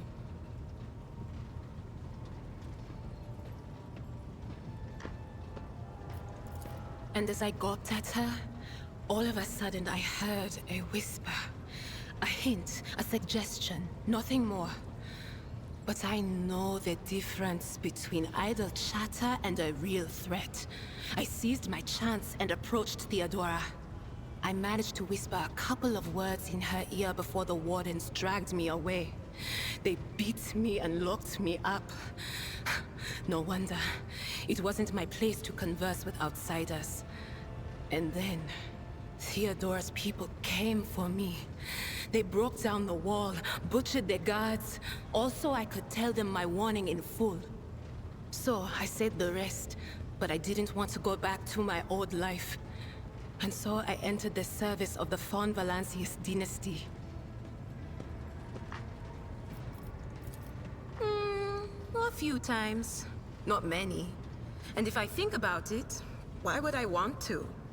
I've got everything I need here. All the whispers I hear are familiar ones. They almost feel like family. And if I want to hear about the nightmares off the ship, I can. After some Amisec. But don't go getting the wrong idea. If I have to, I'll follow you to the edge of the galaxy.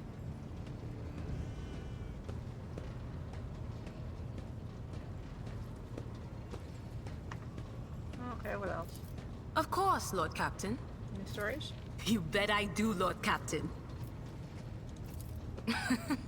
Okay, so we went to Footfall once.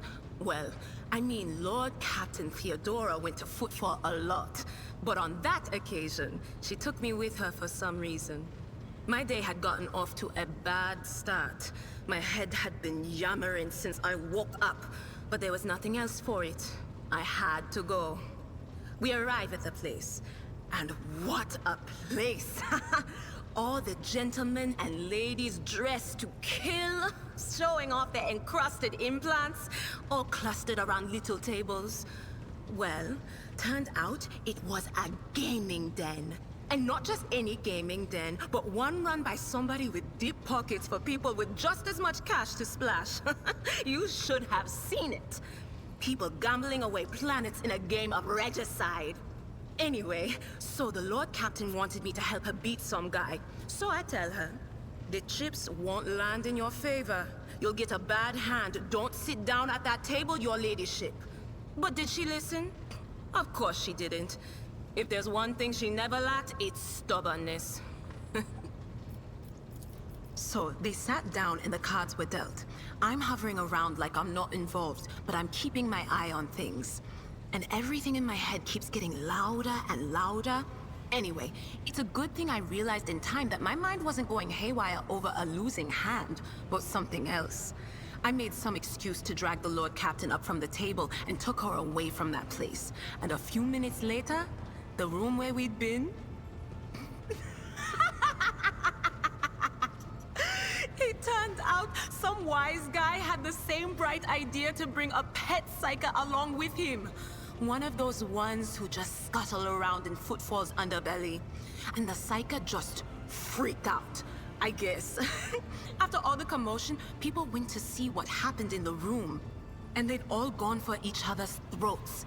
Literally. With teeth. And I think they completely detached that asteroid from Footfall and pushed it off into open space so it would head off toward the local star. That's a funny story. Alright, what's it like being a psyker? You could ask yourself that question, could. Lord Captain? Probably. Every psyker feels their connection with the warp in their own way. One person might see spots and shadows out of the corner of their eye.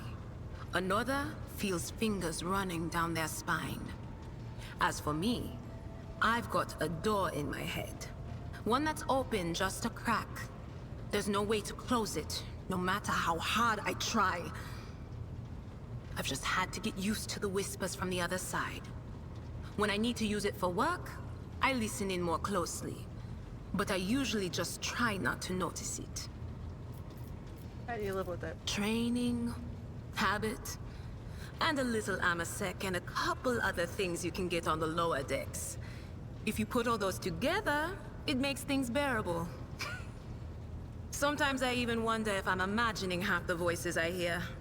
You know, when life on board gets a little boring. Better than listening to the living, anyhow. Yeah, the booze makes you feel nice and warm and bubbly, but it attacks your immune system because you're attacking your liver. So the question is, do you want your healing, or do you want a little bit of cozy bubbliness? And drugs is just a bad idea. It destroys your brain.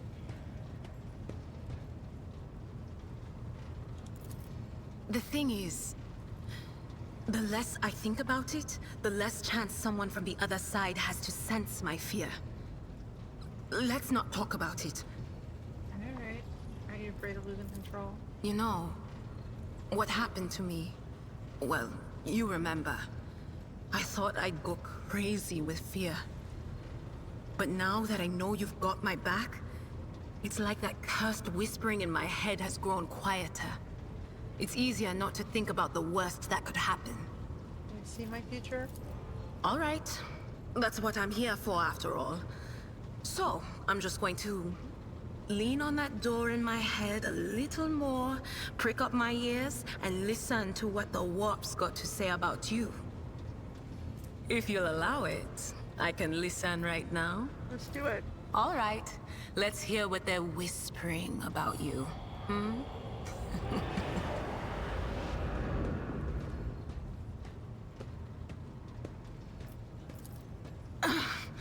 I'm sorry, Lord Captain. The voices are going wild. I can't make out a thing. I'll try to rein them in, somehow. But for now...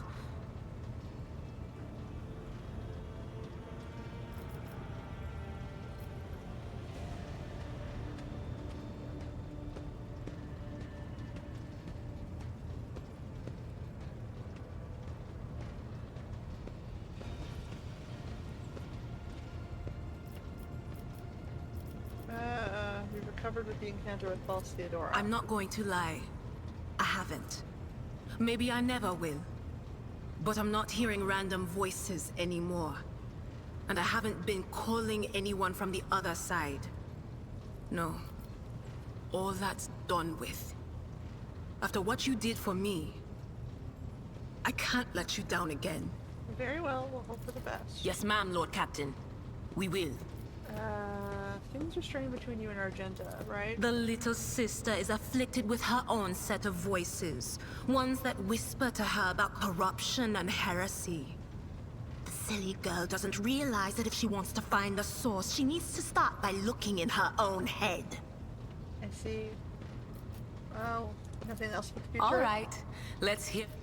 Alright. I'm sorry, Lord Captain. The voices are... Of course. Anything else over here? Paula have anything interesting to say? Take heed, Nemo. Our blessed Domin honors us with a visit. Nope. Maybe. Alright. What about Heinrichs? Pascal? Let's go around the room. My apologies. 19% of my processing power is engaged in the analysis of my tech comrade's memory. My response time may be longer than usual. Find anything out? The data is scarce. His identification code is the same as mine, and his memory contains data confirming that the assassination did take place. Unfortunately, some of his memory was damaged by pulses broadcast by his battle harness. I can assert with some confidence that he was who he claimed to be, and that he served the Deus Mechanicus earnestly and eagerly. So what he's talking about is in a previous episode we were confronted by an older version of I guess a Hanuman who was claiming Pascal was a traitor and wanted to arrest him. But he was acting sketchy, so we took him down. Like glitchy and old. There's something off. Yeah, he gave the impression of a paranoid madman. Notwithstanding his permanent state of agony, he was not cognitively dysfunctional. His desire to immediately destroy the object he had deemed profane was partly dictated by his engrammatic augmetics, which were receiving imperatives from his battle harness. So the harness that he was wearing on himself was telling him that he was supposed to put down the profane object, which in this case was Pascal. In light of the oddness of our matching identification codes, I see. I find merit in his hypothesis as to the existence of a clandestine malevolent agent or conspiracy operating inside our fraternity. So they both had the same ID code, so it's like identity theft. He was accusing Pascal of identity theft. So who was the real guy, right? When two people had the same name. So we have this problem all the time in local society. People will use someone's ID just to sort of get resources from a community that isn't interested in giving them resources. So they're not doing it in the best interest. So if Pascal is an identity theft and the guy was right to accuse him, that's interesting. So the question is, Pascal himself claims to be innocent. The question is he really?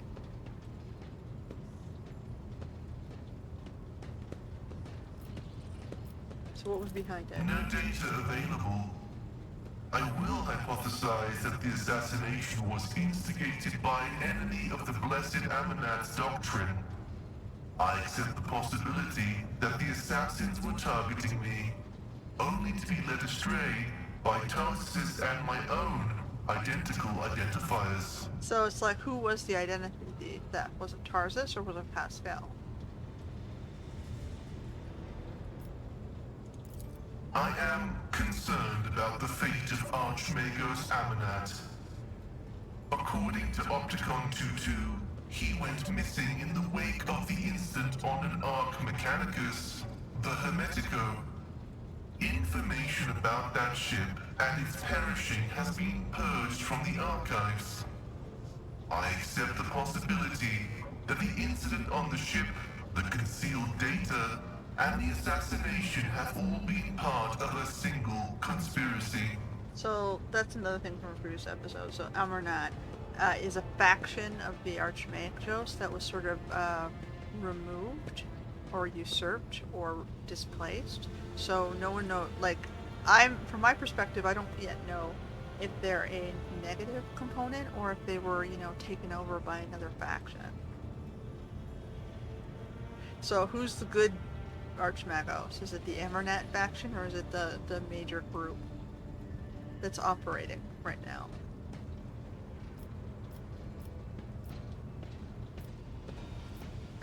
You were hunted too. Remember our meeting of Red-Cad Minoris and people who posed as heretics? This statement is true. There were also the bodies we discovered in the hallowed electrodynamic Cenobium of unknown infiltrators who had posed as members of the cult of the Final Dawn. There is merit to the hypothesis that all carriers of Magos Haneman's identification code are targets of persecution. So, for some reason, they're attacking the Hanemans. So, why were they attacking the Hanemans?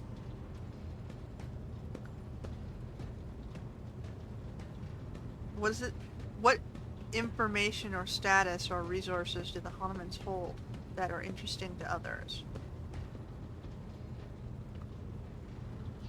And why are they deemed as a threat to the other group? I was not knowledgeable as to how popular Blessed Amanat's teaching was in explorator circles. The Cognizance fleet is massive. His ideas might have found a larger following on its periphery than in the Mother Squadron. So Armanat was a believer who caused a schism. Tarzus was a believer and turned into a zealot. Faith can be dangerous. Of course, faith is dangerous. Faith is the prerogative of the spirit, and a spiritless mind is an enemy of all existence. Without faith, there is no meaning in anything, no point to any aspirations or limitations. But faith can take different forms. Informed faith is better than, faith based on ignorance. If people believe in you for the right reasons, then you hold a stronger position than someone who's believing in someone for a lie, because all you have to do is prove the lie. And then it breaks their faith.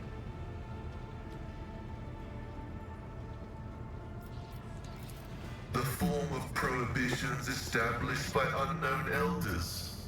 The form of an audacious violation of those prohibitions. The form of following dogma or of schism. The form of following the cycle or of discontinuing the cycle. In a system with two courses of action, schism is inevitable. And only one of these paths will be true, as truth is discreetly separate from untruth. Did Amarnat believe the elders to be an error? Amanat did not reject any one specific prohibition, but found their cumulative effect to be oppressive. The system of rigid limitations had confined seekers of knowledge to a circular track, spelling doom for the thinking mind. And that cycle of repetition had to be broken. That was why he was dubbed the Messiah of discontinuing. Alright, rules are there to form boundaries, and the boundaries are meant to protect people from self-harm or from harming others or from being attacked by others. It's supposed to reduce conflicts and inject a sense of fairness.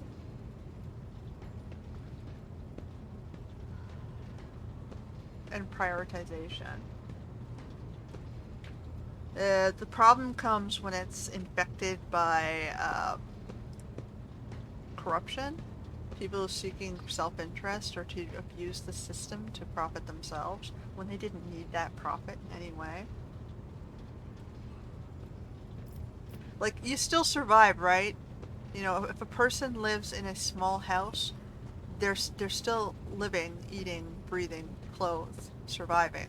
They don't need to live in a large house, right? Do they? Like, what's the difference between the large house and the small house? Besides size, ego, and the amount of resources you use to fund that larger house.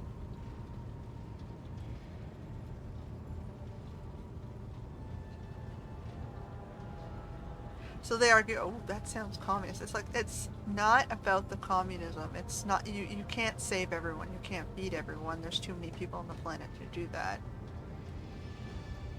But you don't have to take more than you need, right? You can still have a decent life and, have, be rewarded for the work that you do in a way that, that you feel pleased with, without having over opulence and excessive luxuries that you don't need and don't actually contribute to a feeling of happiness.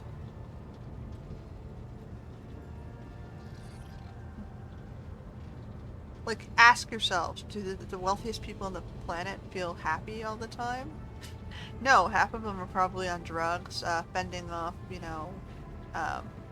thefts and attacks on their persons because of, how much wealth they have.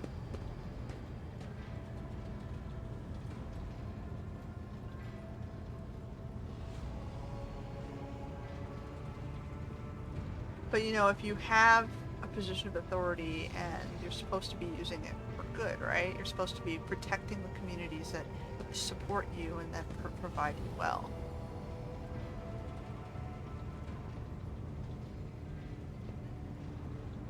You're not supposed to be attacking folks who, you've pumped for money, because once they're gone, then you have no money, right? And, if people see the corruption, they just tear you down. So it's short-lived money. It's like you're living fast and hard then, eh? Expecting to be torn down, or is it just, are you just blind?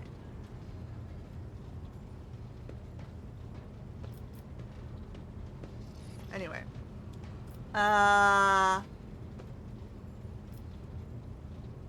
Here we go. My faith is more than a mere set of rules. It consists of ideals, which sometimes come into conflict with dogma. I've been given the gift of will to set the dogma straight. The Omnissiah has bestowed upon us the supreme mission, the quest for knowledge. Yes. The fact of its existence confirms that reason is yet to comprehend and quantify the universe in its entirety. This precludes the existence of any prohibition that could be considered universally relevant. All limitations need their exceptions, yet exceptions belie the inviolability of prohibitions. Exceptions are usually extreme cases, though. And there's usually something that supersedes it. You gotta be careful of exceptions. Okay, perhaps you'll find out. I will continue my research into the Blessed Martyr's memory with all due reverence. How about Demence's neurologmatic? I have destroyed it. Really? You're lying? This statement is true. I am yet to settle into a definitive course of action. I am running a spot diagnostic on the memory of the heretic Demence. Even though purity protocols stipulate that his blasphemous knowledge must be eradicated, I am not drawn toward forbidden information, but only to data concerning the blessed Amanats. Data's a tricky thing. In the world of data validation, you just have to accept that some of the data is propaganda, and some of the data can be corroborated and validated by comparing it to other data sets.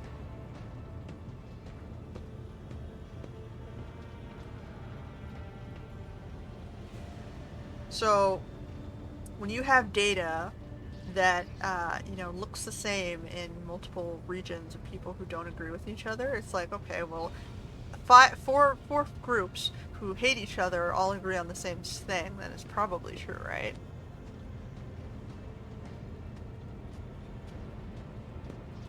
That said, if the four groups all have a common reason to gang up on and bully this other person, it's probably false.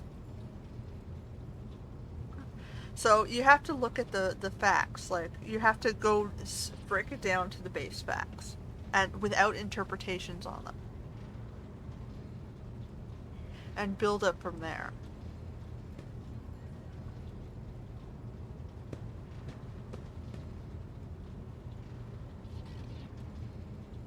So, for example, if you have something that is just straight facts, it's like, you know, say genetics, blood typing. These people exist at these locations with these Y DNA lines, these mtDNA lines, these blood types. Done. That's just a data set. Then you start going, okay, apply on top of that things like knowledge of history, war, and migration. Then apply on top of that faiths, doctrinations, mythologies, stories.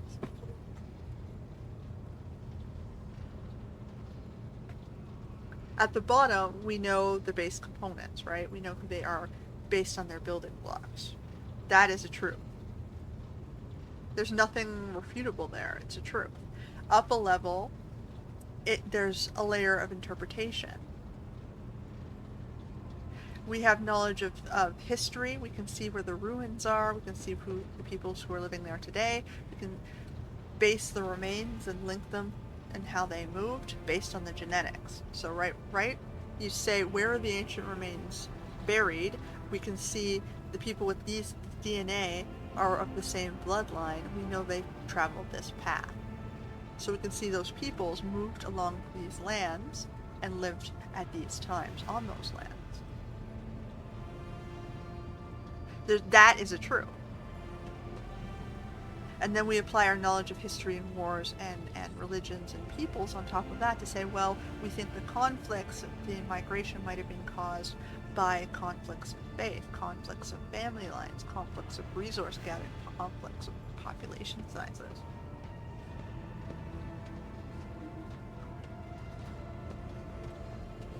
And it's always the many bullying the few, right? That's what we keep seeing. Because at the end of the day, you know, the resources are going to feed the many of the one particular group as opposed to all the other smaller groups.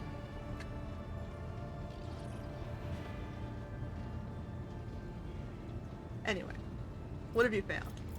The success has been partial. Demence Hneman's identity has been confirmed. The widespread influence of paranoid motivations is observable in his cognitive processes, which is what seems to have caused him to break his vows. However, extensive regions of his memory have been damaged by forbidden technologies and are, for now, defying decryption.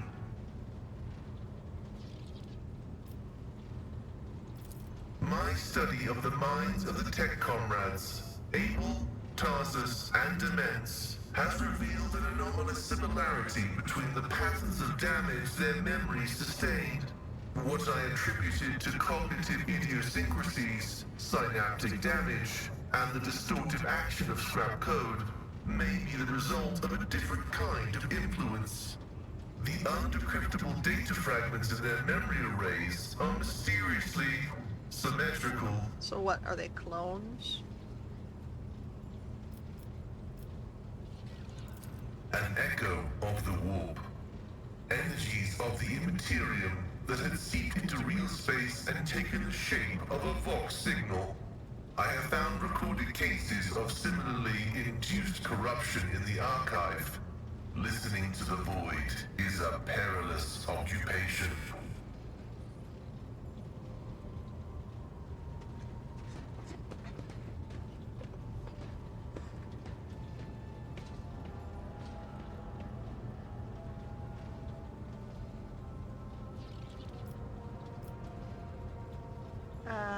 You did want to know what he knew, you were interested. The quest for knowledge is our mission of highest priority. But what Demence promised was not knowledge, but a distorted copy of it. This was not what the Deus Mechanicus had told us to seek.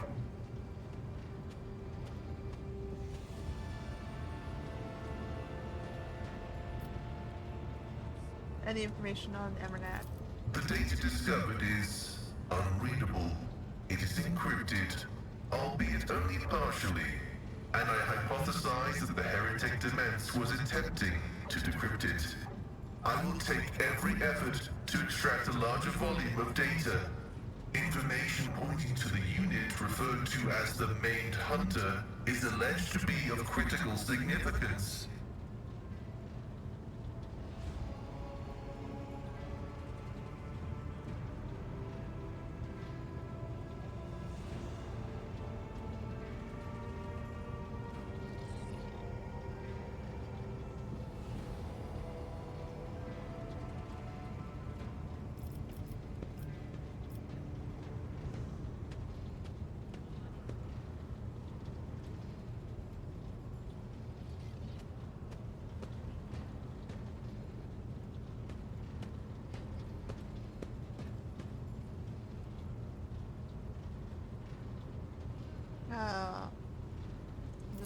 That is a valid hypothesis, but not a very likely one. Its truth value is irrelevant, as it does not contradict the necessity of establishing the fate of Archmagus Amanat. And the feeling knowledge even as yet stolen. Whether knowledge can be profane is the grand question. Lay people find comfort in the delusion that knowledge is merely information. That, in and of itself, it is harmless, and only turns dangerous when it falls into the hands of the wicked. That is a true statement, though. Some people use knowledge and twist it to their own ends. Some people use knowledge and try to influence political factors, but at the same time, knowledge helps you make better decisions, right? If you don't have the right knowledge, you can't, it's impossible to make good decisions. And by good decisions, you mean decisions that will result in a beneficial outcome, that will, be ethical, that will, lead to more knowledges and truths, technologies, and other things down the road. Things that will protect our environment, things that will protect our health, things that will keep the planet alive, basically.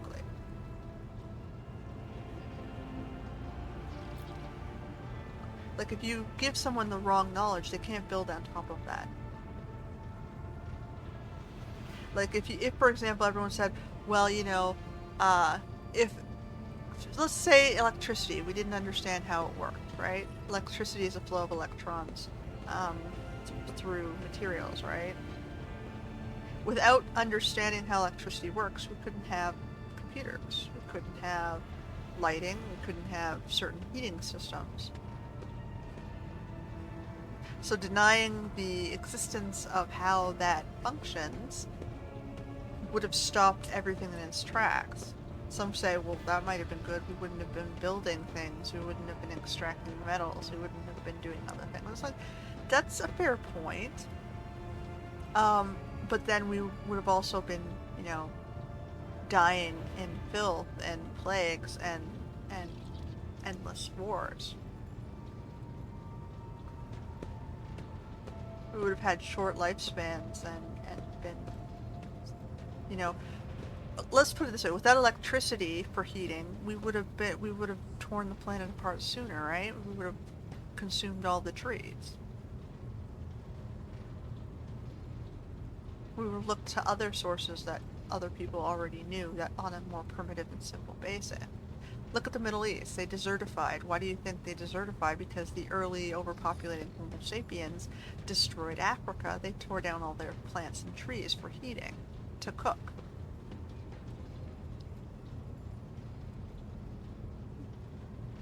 They consumed all the animals and the livestock for food. They pushed out. The reason we're all Homo sapiens today is because they pushed outward and consumed all the smaller populations of ancient humans, like the Neanderthal, the Denisovans, the Floriensis.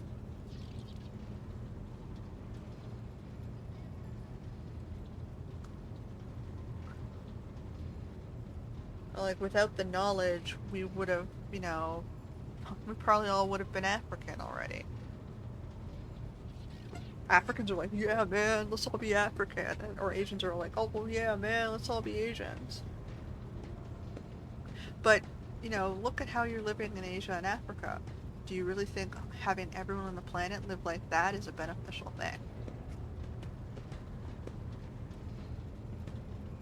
Like, because that's what you did to yourselves when you were left by yourselves.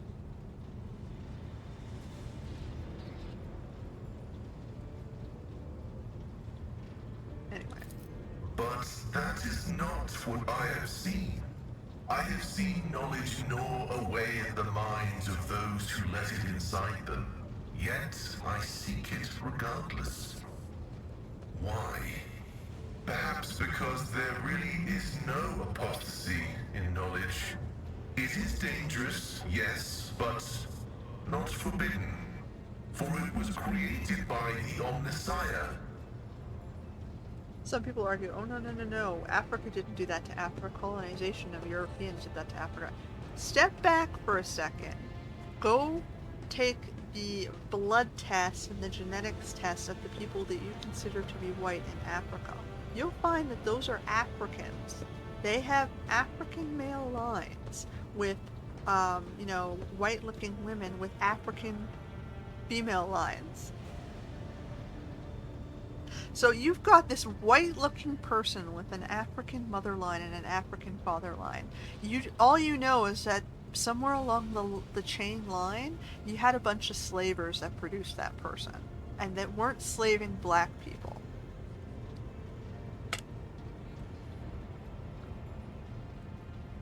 And then you're sitting there accusing Europeans of this white-looking black person.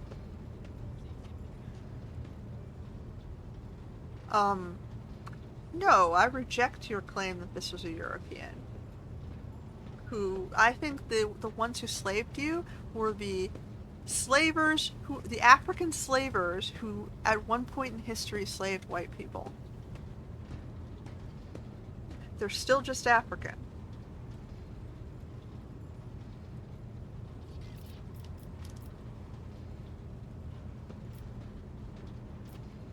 I don't care what they're trying to impersonate. They're still Africans from their very genetics.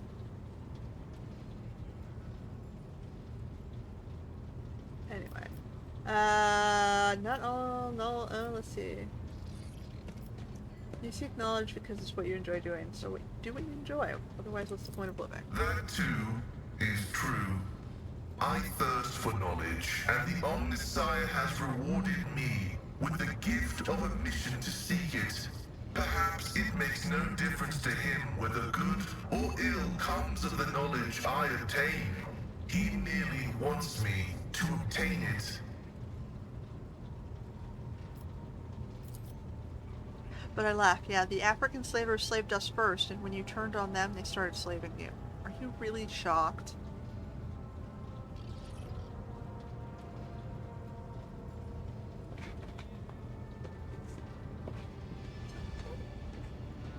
You were all for it while they were hurting us. They think they can get your sympathy back by hurting us again? Well, you're still assholes, aren't you?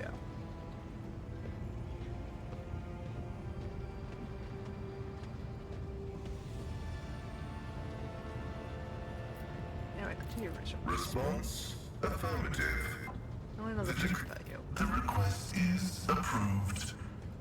I did conceal certain information.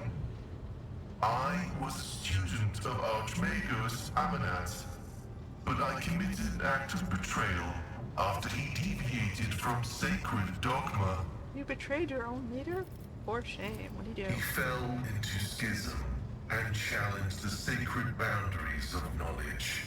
The blessed Amanat claimed the limits of what is permitted must be expanded, because by refusing to explore certain law, we find ourselves in contempt of the seventh universal law.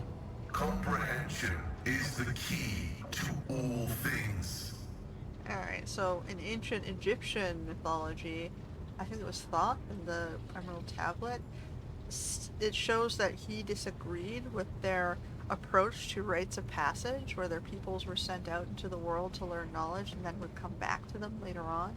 They didn't like the results of what was happening there. So he disagreed, and it makes you wonder if he was torn down because of that disagreement. Was he wrong, though? What was his complaint? Did they even consider it? Or was that way of life coming about for a different reason, that they didn't have resources for the amount of children that they had? So they were trying to dump the children on other communities, and as an excuse they said, well, if the other communities killed you, well, we don't care. Is that what formed Islam? Is that theory what formed Islam and what Thoth disagreed with? That they just send their children, their massive amounts of children out, and, you know, who dies, dies, they don't give a shit.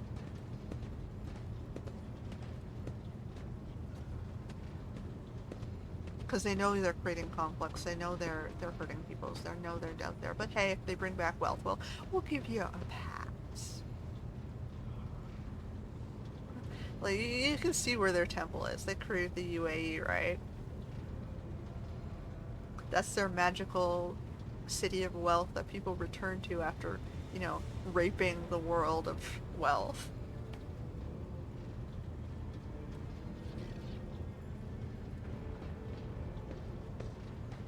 Are they more knowledgeable? Is their way of life better than anyone else's? Or is it just, you know, different? Who's to say, right? But we can tell that they're not making allies and friends around them by doing this. My mentor put forth a thesis claiming that we have stagnated, that ritual is now nothing but a cage for souls and forced worship of the Omnissiah. He sought to break the cycle of mindless repetition because he saw the inevitable demise of our faith and all humanity at the end of it.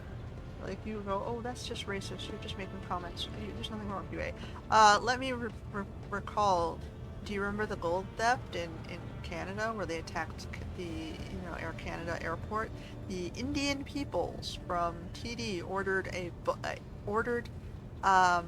gold to be sent from their mines in Europe through the United States to Canada, and then they stole gold. They used a Middle Eastern man who was a manager at the warehouse, who took his millions-dollar cut to the UAE, and possibly the gold as well. And then suddenly from the UAE to India, using an Afghani woman's, politician, they smuggled gold. So we know the gold went back to India, and who do you think runs the TD Bank? It's Indian Brits who attacked this chain. They're attacking the clients of the European North American banks.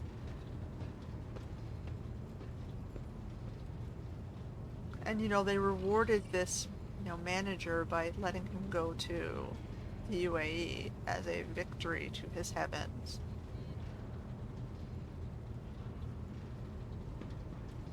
Their, major hub for foreign embezzlement.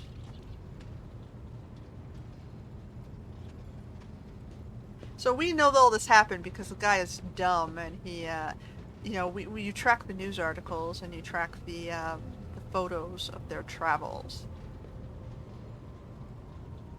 They put it all out there, man. They're bragging.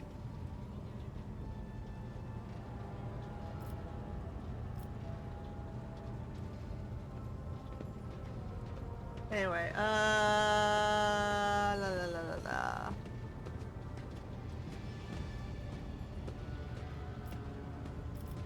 Seems reasonable. This statement is false. My mentor's words sound like heresy. If you find new reasons. Limits were established because it is dangerous to venture beyond. Each step past them could lead to a bloody slaughter, but the blessed Amanat was not afraid. Usually you put limits on things that are going to create conflict. Like animal testing, for example. You don't do animal cruelty and test on animals just for the sake of, furthering knowledge. You find a safer way of doing it. If you find willing participants who, you're testing on humans, but you pay them for that, if people sign up willingly, okay, it's their right to sign up, right? You can't say no. They're supposed to put in certain number of controls to say we think this is safe, and certain amount of science to prove that it is so, and they're saying part of the step is animal testing. So can you test in a more humane way?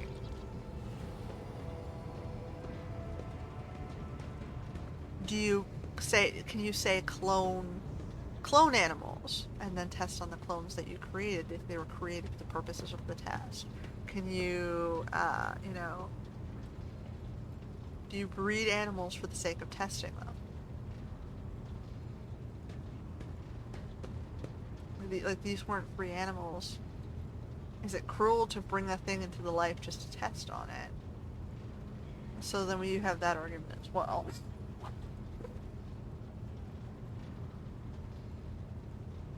If that was its purpose for living, you know, can you give them a good life before you test them? Like, do you test on the sick animals that were already going to die anyway? So it's like you try to make better choices, and you put limitations on the things that could cause conflict, or might be unethical, or might waste resources. Anyway, how'd you betray? The teachings of the blessed Amanat spread, and word of it reached the conclave of the Cognizance fleet. They recognized his teachings as tech heresy. Many tech priests suddenly vanished or were subjected to servo penance for minor transgressions. The students of Amanat, whose number included many enlightened and respected tech priests, resisted. My prognosis showed that our most likely future was a schism and a fratricidal war that would destroy the Cognizance fleet. That was when I headed to the Conclave.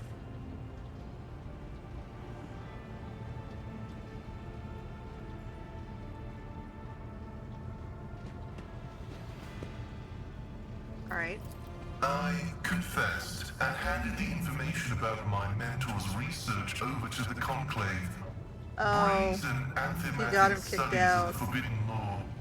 The Conclave could use that data to summon Archmagos Amanat to stand trial and compel him to repent on pain of excommunicate traitoris. His subsequent fate is unknown to me. That was callous. I guess you do have a heart of metal. This statement is true.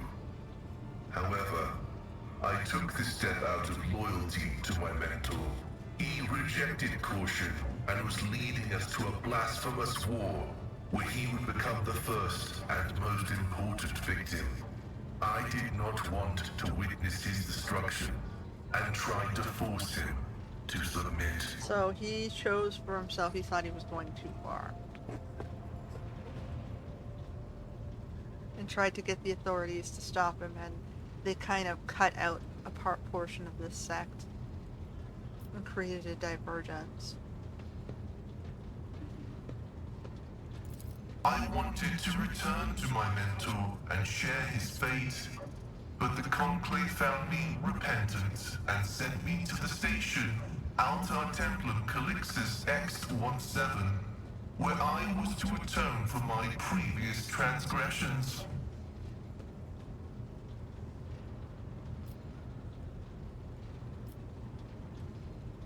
You're good at finding excuses, you're at technology. This statement is false. I, Pascal Hahnemann, fully accept responsibility for my profane acts and betraying the trust of my esteemed mentor. So why did you go to Rykad Minoris? I was summoned there by a message that was encrypted with the Blessed Amanat's personal code, and could be interpreted in several ways. One thing was certain. We were in danger, and I had to go to Rykad Minoris. So what about Abel? Who was Abel? I never met him, but I think he was a person of worth. The phrase that came from his lips indicates he was in contact with my mentor. I preserved his cortical implant and absorbed the information it contained. However, the large amounts of data memories are encoded with a cipher yet unfamiliar to me. What are you gonna do next? I was wrong when I assumed it was the blessed Archmagos Amanat, who assumed the guise of Abel Hahnemann. But there is a connection between him and the Reverend Abel, and I intend to uncover the nature of this link. Alright, you tracked down your family man. If only to make amends or finish the job of what he started, I guess. Acknowledged. I will return to ruminating on the search for the blessed Amanat. May your labors be effective and fruitful. Alright, what next? Dave? May the Exalted One protect you. Have you grown bored without our little talk, Shireen? Oh.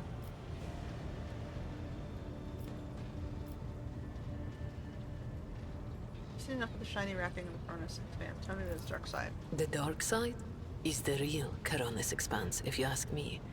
But what do you want to know about it, Shireen? How do you do things on football? Dynasties drink with criminals. Rogue traders strike deals with the Casbalica. And dozens of ships stop off for a welcome break from a long voyage. Is there a more beautiful place in the entire Imperium?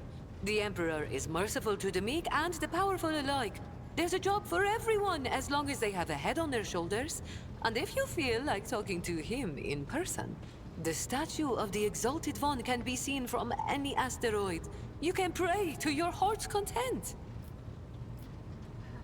Yeah, well, tell me about the Cabalasta. An ancient crime cartel that originated with the first settlers of the Calixis sector. It is run by shadowy clans with robber barons at the helm.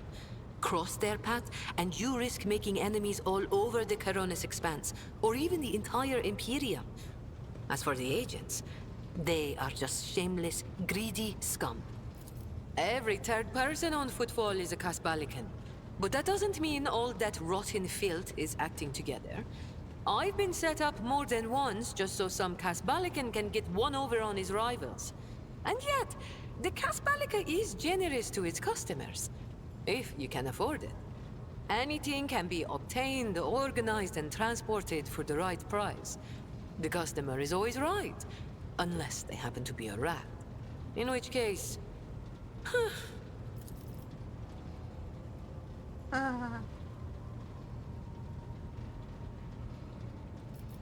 Are you one of the robber barons? What gave you such an outrageous idea? Was it my immaculate garment? My gorgeous jewelry?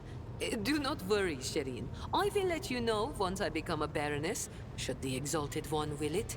Just imagine the strong and fruitful alliance that could be forged between a rogue trader and the mastermind of the Casbalica. Oh boy. So she's like a mafia. So how'd you become a Casbalican agent? It's not hard to do on Footfall. I spent a year working for good old Christo. He was a brave soldier who gave up the ghost in a scuffle with orcs, and then took over his business. Having a good head on your shoulders and keeping the Exalted One in your heart helps to establish new contacts quickly. Eventually, I gathered together a group of honest and loyal people, and it only took a few successful contracts for the Casbalica to take notice. I quickly settled on Footfall and started dispensing my wisdom to my protégés and subordinates. I lost the taste for getting my hands dirty. What about the cold trade? It really is simple, Shireen. The Casbalica runs the Imperium's black market, offering special goods to those who can afford their services. Yes, I am talking about Xeno artifacts too. Alien weapons, technology, sometimes even certain kinds of living creatures. Unlike the rogue traders whose sacred warrants make them immune even from the laws of the Exalted One, Casbalican agents are used to hiding and covering their tracks. Nobody wants to draw unwanted attention, no matter who might take an interest. Especially now that the Coronis Expanse has a warrior of the Golden Throne as its watchman.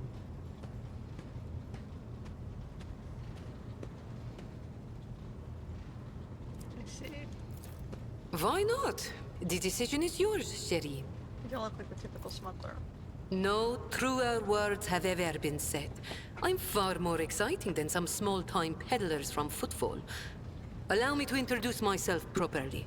I am Jai Amira Fatqin Tamiri Ash Ifrit, the 12th daughter of the Lord of Ifrit, Oh God. a distant world 12? at the fringes of the Imperium. The youngest child is destined to become a bargaining chip in the family's political games. But I was unwilling to accept such a fate, and wanted to choose what to become and which path to follow. When I learned the Exalted One watches over hundreds of other worlds amidst distant stars, I understood there was an entire world of opportunities beyond Ifrit. All I had to do was break the familial bonds tying me down and escape the planet. Which I did a long time ago.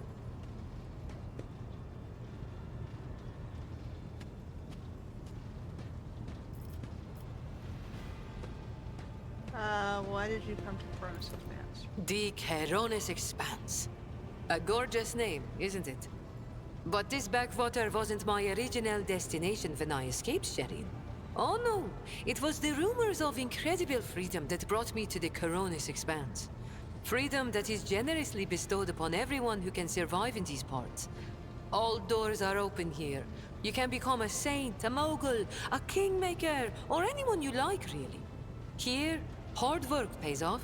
Unless you're used to lying by the roadside and complaining instead of toiling for the good of your soul, glory, wallet, or whatever floats your boat. I'm used to working hard, and so I found my blessing. How'd you escape from a breach? I convinced my father I personally wished to oversee the inspection of imported goods. Okay. I had to get experience so I wouldn't bring shame on our family, didn't I? I made friends with traders, missionaries, and soldiers at the port. I listened to their stories, studied the charts, learned what documents I had to forge to escape the planet. A kind word here, a shiny coin there.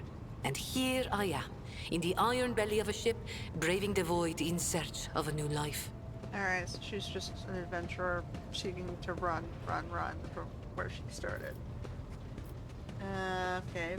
Judging by your implants, you've had quite a few close shaves over the years. Consider it a mark of my trade. This year, Xenos. Dumb-headed orcs. Who knew that we weren't the only ones to get tempted by the wreck of that raider? As for this treasure, I received it as a reward for a life that had been just a little too good. I was in a hurry to get to the Adeptus Amasacus after the Exalted One blessed me with immense wealth. I was 2 backstreets away from the den when a pathetic ashmag attacked me, envious of somebody else's fortune. That's what happens when you live in a city of thieves. You're familiar with implants like that. It's one part of a massive augment replacing the internal organs. A slit throat could not have been the cause for installing such a... So basically she lied about that story. Maybe she wanted to change her voice.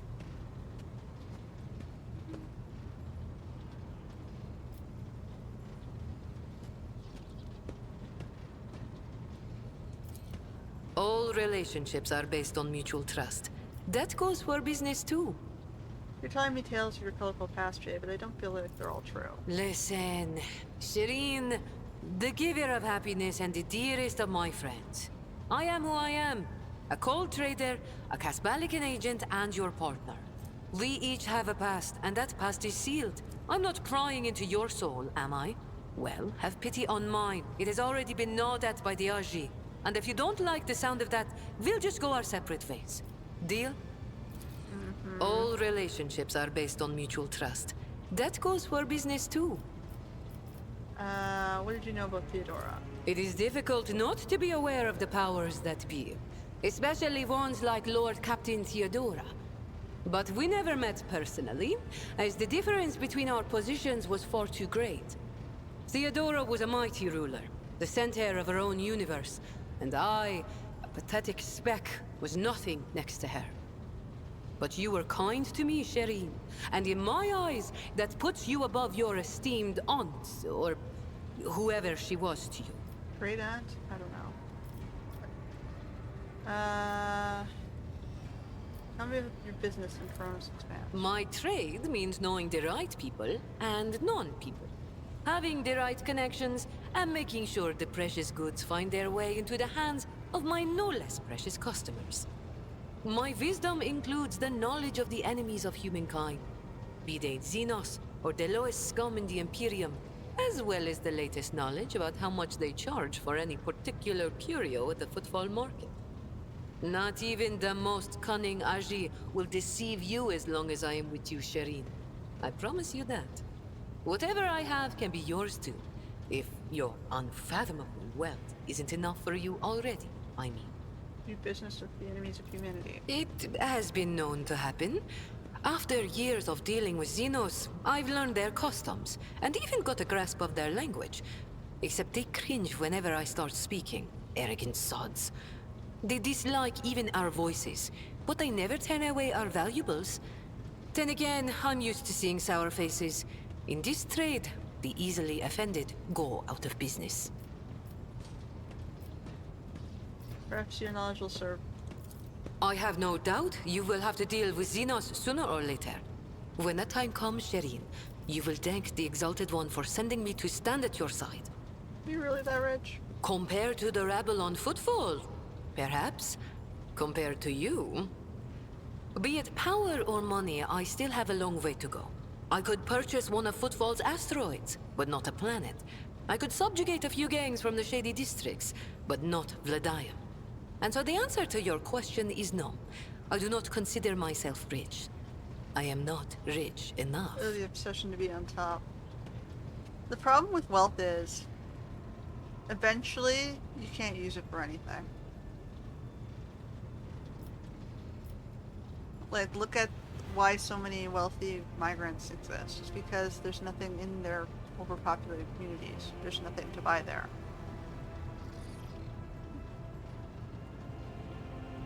So why do they need to go out and find more wealth if their community doesn't have anything to sell them?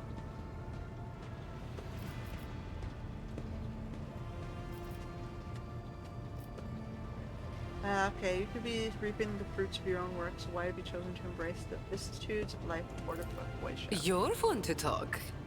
I grew tired of scribing endless contracts and agreements neatly tucked away on Footfall.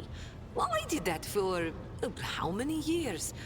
But here, among the stars, you are always balanced on a knife edge. Nothing thrills me more than the tension of a warp jump, or the danger that lurks around every corner on a planet. Footfall was beginning to make me fat and stupid, Shireen.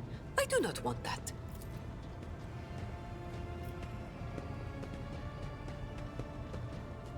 Okay, so she fled from something. What about the gang that stayed back on Footfall? Do you trust them? Do I trust the Trickster twins? By the Exalted One, no. The underhanded rogues of Footfall came up with that name for a reason. The tricks of those frenzied ashmags are all about things far more intriguing than the honest and law-abiding subjects of the Imperium can imagine. On the other hand, this is why I am keeping them close. Kor and Tora know who lifted them out of the cesspit proudly called the Shadow Quarters, and who has been feeding that ravenous beast their insatiable lust for lucre. No, they are not going to betray me if only because they know I am now a part of your entourage, Shireen. They're not going to let the biggest pie in the Imperium pass them by without trying to get a slice for themselves. The Xenos. Vicious, cruel, dangerous beasts. Humans hold little interest for Xenos. We are entertainment for them, a means to keep boredom at bay. A commodity. But some of them contact us once in a while using their own people. Do not deceive yourself by thinking you are safe because there are no Xenos in sight. Those Agi are as cunning as they are ruthless. They cleverly pull at the strings of spies and traitors, subjugate those who do not fall for the promised reward, transform the ones who resist their promises into soulless puppets. The Emperor watches over me, and that is why I still haven't succumbed to the fate of many of my associates who have lost their lives to the stringy scoundrels. You have many talents. Thank you, Shireen. Being able to read and write is chief among them. You may not be aware, but this science is beyond the abilities of billions of the Imperium subjects. And yet they happily keep drudging along in their factories, fundi, and assembly lines. Me?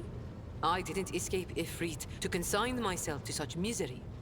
It was literacy that paved my path to copied orders, forged signatures, counterfeited papers. The wonderful things that make the wheels of bureaucracy turn in the right direction. I see. I think we've said all there is to say on this topic. Argenta seems to have gotten under your skin, right? Argenta? What could be more beautiful than the sight of a sister of battle, whose mere presence casts light in the dark corners of lost souls such as mine? But alas, what remains of my sanity is telling me that poor Jai can only admire the radiance of this angel, forsaking any hope of ever touching her wings.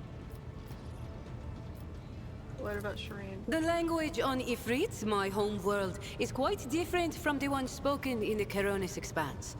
We bestow more than one meaning upon each word, allowing our wise men to fully express their sagacious thoughts, and us lowly dabblers, our base passions and desires. Take Agi, for example. That is what I call every piece of scum and villain, because Agi means evil and foe and pathetic worm unworthy of consideration. Or take Ashmag. It means fool and little brother and blind man who stumbled and would fall into a pit without guidance. Shireen means friend and comrade and roommate in a battle formation, like we are.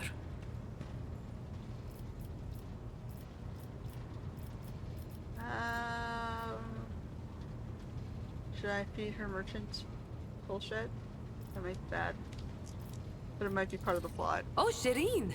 Thank you for such generosity. I will humbly wait until you steer your vessel towards Dargonus. The Mercatum Tabula Officiale. It sounds almost as majestic as the warrant of trade.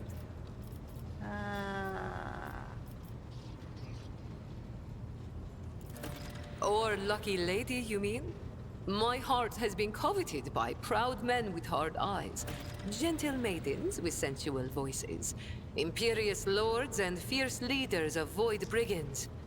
Only rogue traders have not yet featured among Jai Hedari's intimate friends. Why do you ask, Shireen? Just curious. Oh, Shireen. Then what reason do I have to tell you the truth?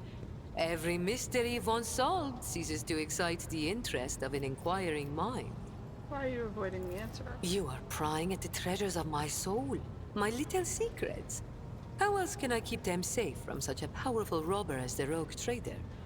I dare not refuse you. I don't want a romantic... How strange. But I dare not disobey, Shireen. If you command me to forget, the winds of oblivion will carry the memories you scorn from my mind. Oh, I have no doubt. Alright, where's Heinrich? He's next, right? Is there anyone down this side? I think so. Nope. Heinrich's next. Over here. Grim is sort of floating in midair there with You have my complete attention.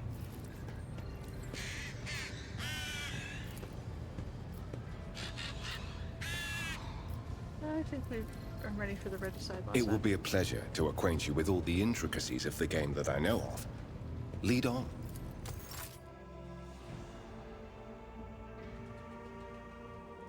Now that we've gone over the board setup and the basics of play, we can move on to openings. Next time. Thank you for your time and attention.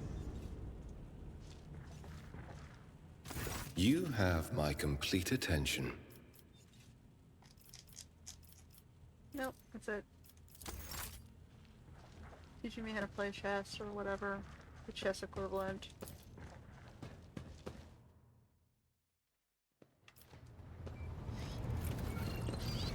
Abelard? Lord Captain? What about that incident N872 thing? No, definitely not. No, I don't recall anything like that.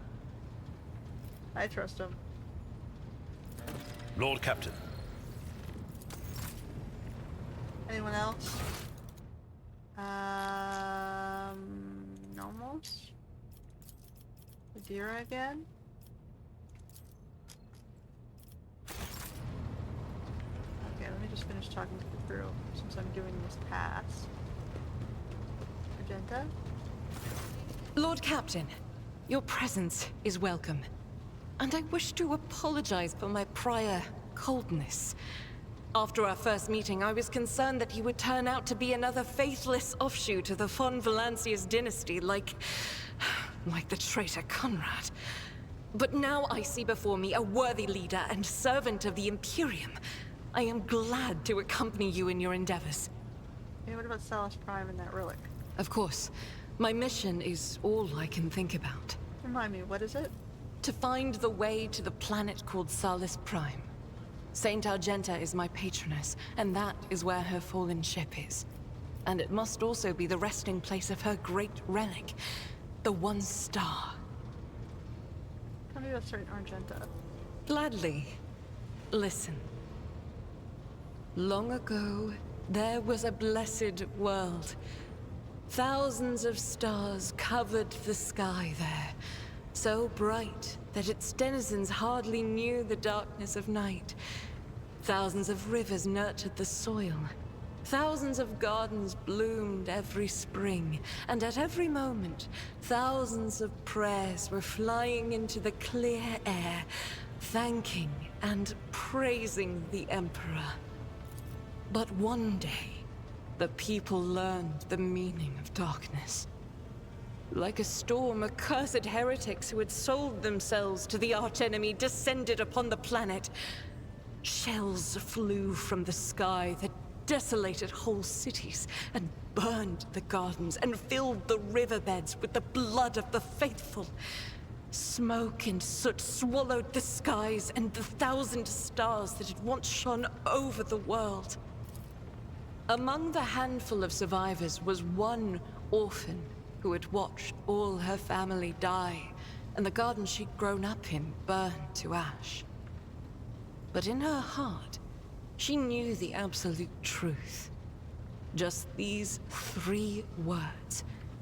The Emperor protects. And knowing that, she never looked away from the black, terrifying, smoke-covered sky. There were no more bright stars to be seen, except for one. The One Star. The bright star. The silver star shone in the sky. And when the orphan smiled at it, the One Star fell right into her hands. All the faithful in every corner of the continent who saw the trail of the falling star recognized it as an omen and went looking for the place where it landed. And they rallied together. And with the light of the One Star, they found their salvation. Girl was Argenta. Yes, that was the beginning of her hagiography. It is known that she lived on a world where heretics staged a terrible insurrection. They wiped out all life on the planet, except those whom Saint Argenta managed to save with the One Star, and with the strength of her faith. After that, she traveled between worlds gripped by turmoil on her ship, marked with a silver star, and brought hope to the faithful. Numerous accounts confirm this. Her coming helped people turn the tide of the war, and wipe away corruption before the Imperium's main forces even arrived. Millions of people owed their lives to her, but the heretics, having realized their imminent defeat, sent the remnants of their forces after the ship with the Silver Star. It fell from the skies onto an obscure world. There are no definitive records of how old Argenta was at the time. In some chronicles, she's even called the Child Saint, but their credibility is questionable.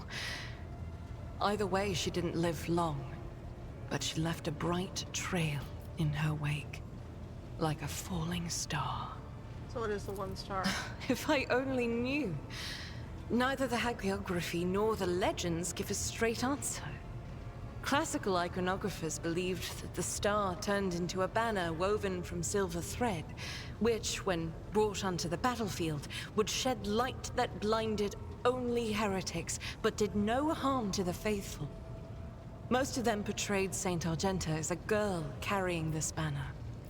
Others think that upon falling from the sky, the One Star became a holy chainsword, which Argenta later used to strike down monsters and enemies of the Imperium. In some of the earlier engravings, Argenta is depicted wearing power armor with a silver star on her chest. One theological theory suggests that this armor was, in fact, the relic. Some even think that the One Star is actually the ship on which Argenta traveled. I feel that my undertaking will be fulfilled when I find the answer that has eluded the Ecclesiarchy for millennia. I pray we find the way to Salus Prime soon, The ruinous powers must be aligned against us. They stand in the way of faith. That's the problem with language. You have so many meanings for a word. First you need to know what language it's in to be able to translate it. One day we will reach Salus Prime and stand before the gates of Saint Argenta's ship. I know it. I believe. Okay. Want to tell me more about If yourself? such is the rogue trader's wish, although there isn't much I can tell, I am the Emperor's daughter and his servant. What else is there to know? Where do you come from? Now that I can tell you. I come from everywhere and nowhere. I am the child of officers of the Imperial Guard. I was born in the hold of a warship, grew up following my parents' deployments from one planet to another, and lost my family in the flames of a righteous war. That makes sense. She's a child of fallen soldiers. My Donated memory is to the like church. wafts of smoke over a still battlefield. The gray of a ship's plating. The strict cadence of life in military camps. My mother's uniform. I loved looking at it. Then, that battle. The rumbling, the shouting, and the soot. The screams of soldiers burning alive. And the gold of the regiment's Aquila. Untouched by soot or blood. The last unsullied piece of a world that was going mad. That was my last memory of my mother, and of my former life, before the Sculoprogenium and the novitiate, before my trials, before the vows. Golden shard. My own relic. It's the regiment's Aquila, or rather, the fragment that survived the attack, the explosions, and the fire. For me, it's a reminder that purity and radiance can be preserved, even in the heart of darkness. How'd you become an Adepta Sororitas? Become. It's such a strange word for it. It seems right, but is that how one talks about their destiny? If you're asking about the path itself, that's easy enough to answer. First, like many other orphans, I endured the Sculoprogenium. Those years were rough, but I remember the hardship fondly. Few things can compare with the feeling of satisfaction from a past trial, even if it leaves your body aching from exhaustion, or your soul wincing in pain. I was one of the best among my peers, and I was selected for the novitiate in the ranks of the Adepta Sororitas. When the hour came, I passed the trials and took my vows. The most joyous day of my life. The Emperor's light has always been with me. But to accept it with all your heart, to utter the oaths, that is a rapture like no other. Did you ever wish for a different lot in life? Have I ever... But that would be shameful weakness, almost heresy. Of course not. I was born for this. I live by the Emperor's will, and in his light, I myself am the light. I must be the light. For myself, and for those who ask for my protection. I was chosen to serve. But beyond that, I won't deny it. Few things elate me as much as the thought that the heretic felled by my shot will never again orphan a child. I suppose being an orphan, she worries about the orphans. It is my pleasure to be candid. Alright, next. Cassia. Words cannot describe how boring the bridge is without our stimulating conversations. What is your special sight reveal? You are engulfed in clouds the color of dark umber. They carry an old pain and doubt. I beg forgiveness for my inappropriate behavior. When I see such oppressive colors, I immediately want to paint them a different hue, to disperse them. I already mentioned I cannot control it, except this time, I thought I would be able to, for whatever reason. There's nothing shameful about wanting to help, but ask permission next time. Absolutely. That is what I will do next time. I have enjoyed your company. Thank you for the conversation. Guido? Rogue trader? Discuss the Sarah? Of course. Which part? What do you think we could have done to satisfy the I priest? do not know. It was one of those tough situations where only time will tell how well you handled them. If I were in your position, I would take the prefect's evaluation in stride and learn from your painful experience on Dasara. Sometimes, life knocks the wind out of you in a way that can't be dodged, so it helps to learn how to take a hit. Let's see what she likes. I'm convinced I made the right choice. I'm not going to call the prefect's judgment into question, but you had to make a difficult decision, and you made it. You took responsibility. I appreciate such qualities in people. I'm curious, did you like any of the entertainment we saw there? I was on a mission, not attending to pointless amusements. Must have been something that appealed to you. Very well. If you insist, let me think about it one more time. The wine smelled like wash. The imposter hunt was a plot. I failed to see anything appealing there. And the rest of the festivities had all the characteristics of degradation. I believe that covers everything. Nope, wait a second. I don't know why, but I enjoyed seeing that augmented beast roam free. I guess it wasn't that impressive after all. I am certainly no expert or point of reference on this subject. Perhaps you are simply hard to impress. You are a rogue trader, after all. Alright. We could discuss something else. You know where to find. Alright, that's enough recollecting. We've done all our rounds, I guess. So, the question is what to? I'm supposed to talk to Adira for some reason. Wait.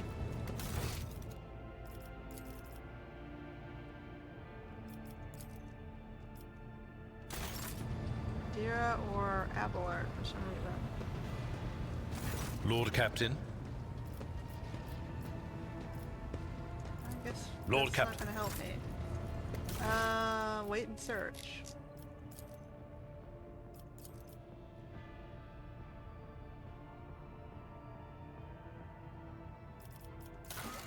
I guess we're gonna go back down.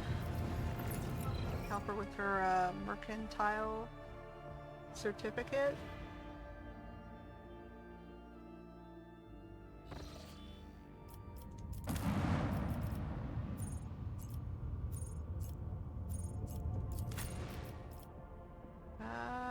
Sure.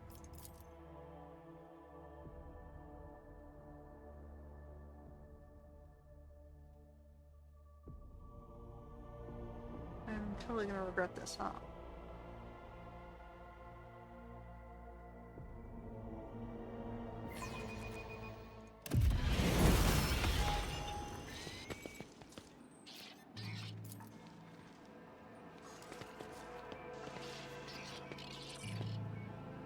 Welcome to the Palace of the Adeptus Administratum. Your ladyship, please follow me. Servant of Adeptus for the man, blah, blah, blah. Let us not dawdle.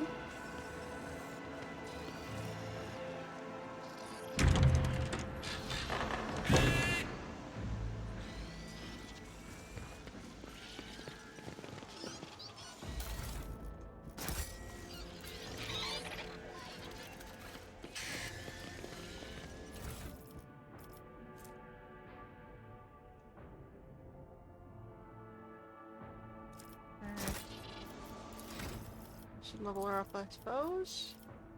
She can get 3 levels.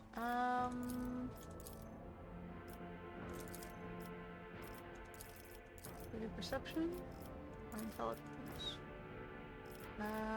Carouse.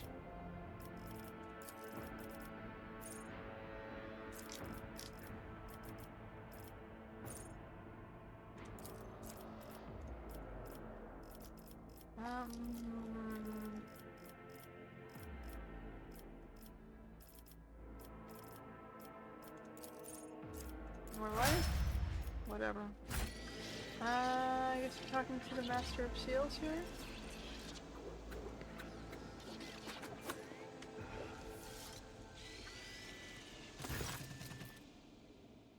Another noble bypassing the queue under the pretext of just wanted to ask. All you highborn ever want is just to ask. But what about protocol? That's what I'm asking. Who's gonna follow protocol? What? So I paid off a few clerks to let us skip the queue, Shireen. Your time is more important to me than any little formalities. Very well, don't just stand there. You're here now. Or do you think the Master of Seals has nothing better to do than receive unexpected visitors? Begin entry, current hour, current turn, current cycle, 41st millennium.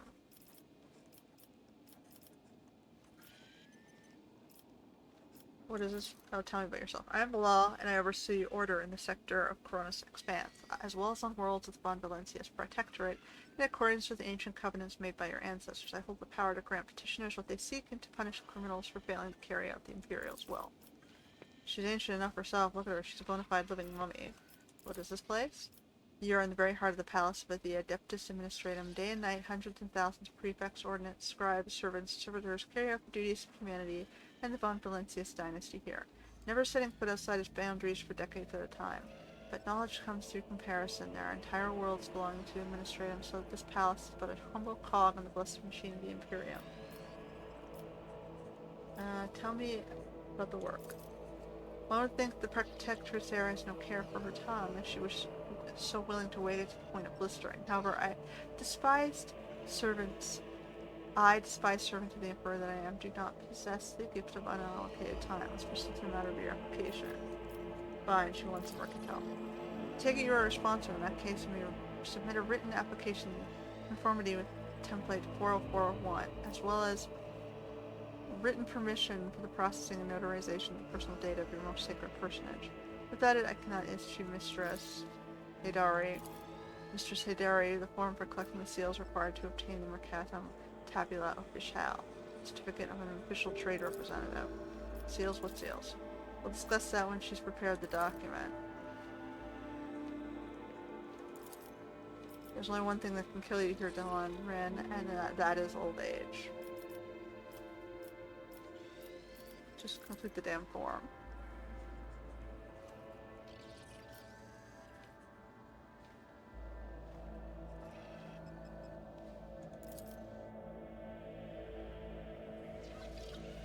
Next is the consent form for the processing and notarization of the personal data of your most sacred personage.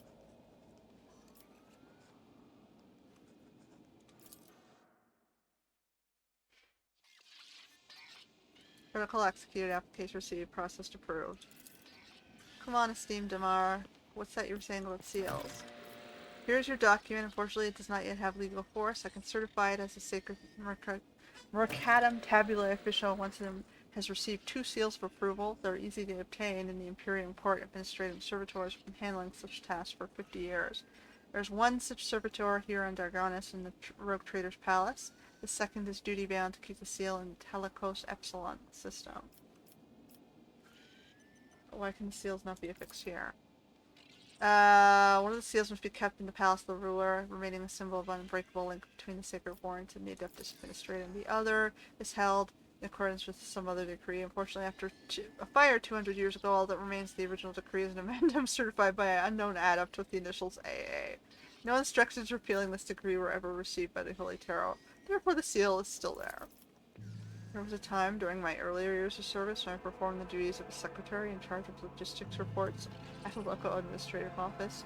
Your words, Master Seals, bring back memories of which I am not the least bit fond.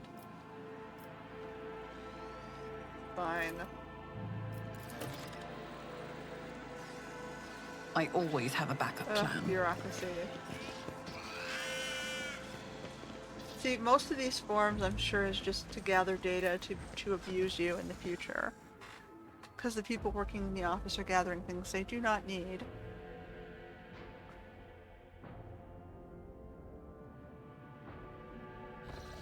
And they should be able to validate you. That was in the drummer, like I said. I guess I have to bring her because it's for her thing.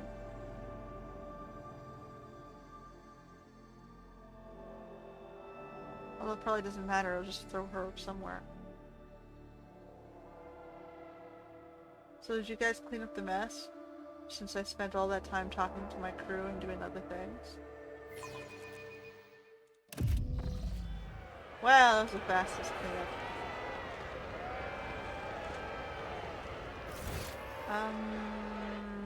Where is this thing?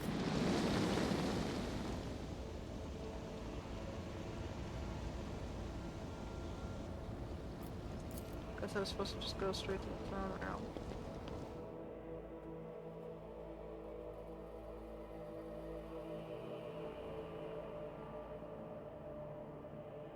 Is it gonna tell me where the thing is?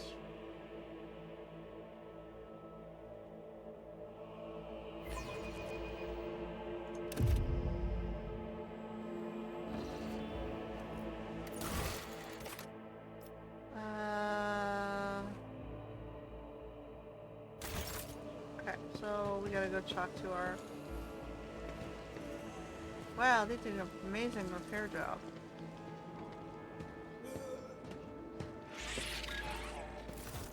Uh-oh.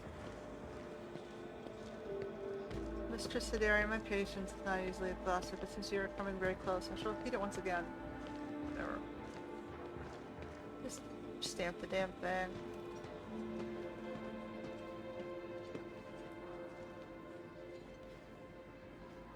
Let the rug trader decide.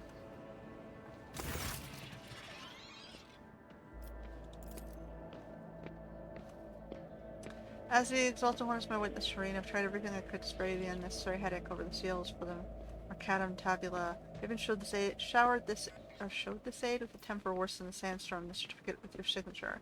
But your Chancellor merely kept batting me away with her flail of baseless denials. I expect that the reason for this has nothing to do with my humble personage. Oh, this isn't about me at all. I see. Well, Chancellor, will you tell us yourself, or should I help you? Okay, what happened? I'm afraid that my words may anger your ladyship. The seal you were looking for was lost over a quarter of a century ago. Her ladyship Theodora von Valencia ordered a new one to be delivered from the Imperium, and as you well know, we are a long way away from Holy Terra. With the warp storms ravaging the Chronos expanse, we've not been able to receive a replacement. Could this be the seal? This is, without a doubt, the administrative seal from the Winter Scales realm. But why is the original and not a copy? I think I understand. Well, the laws of the Imperium do not prohibit heirs of other houses from using the seal in times of need. I will have order to have servants of the machine cult create duplicates so as to avoid such embarrassing predicaments in the future.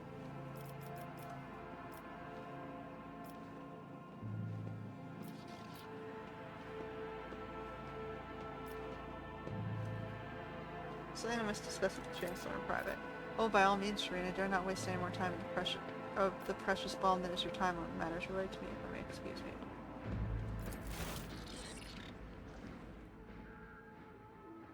I'm at your service, your ladyship.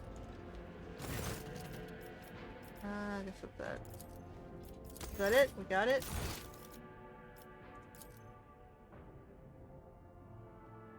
Mundus Valentius.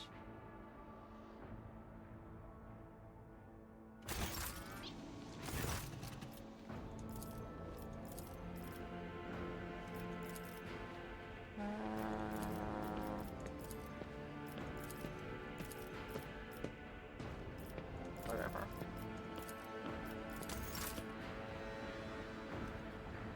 Should we do the Master of Ceremonies then?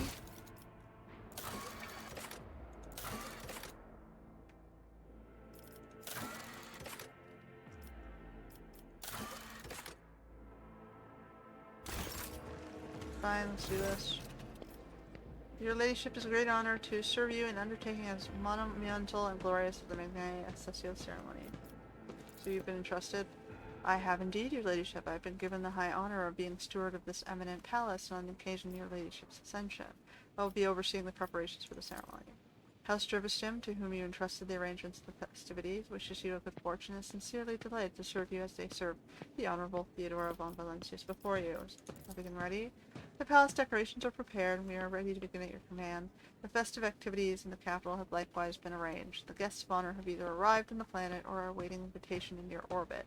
The servants are already in your chambers to see to it you are impeccably garbed for the occasion. Let's do it. May the Emperor be with us this day. Alright, what else is gonna go wrong?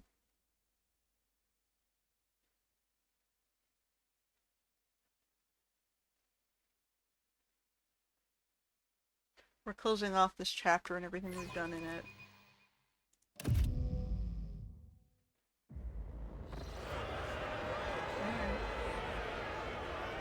Rejoice, Von Valencia's subjects, in honor of her ascension, the new hero trader generously shows you her favor.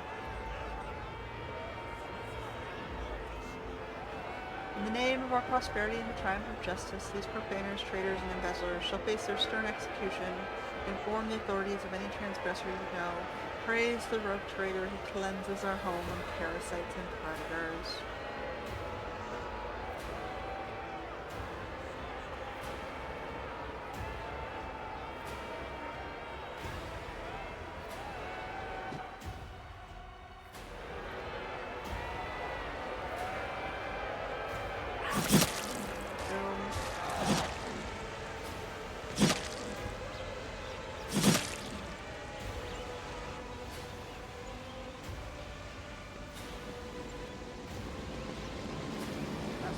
People's demand.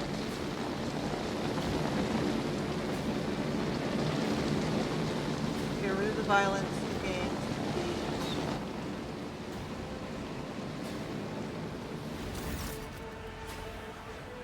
Okay, the crowd below is roiling, their electrified exultation filling the air of Dargonis. Thousands of throats chant your name, you are the apex of this world and all others. Rejoice, subjects of Dargonis, you have been granted the felicity of witnessing your mistress, a great honor bestowed upon us by rogue trader Ring von Valencias. Excruciator of heretics, who eradicated the corruption of arch-enemy worshippers and cleansed Janus. Gracious protector of footfall, patron of trade. Hush falls over the crowd, who gaze over you in adoration. Many of them bear terrible scars in the recent battle of Dargonis. Like children, they await the word of their almighty mother.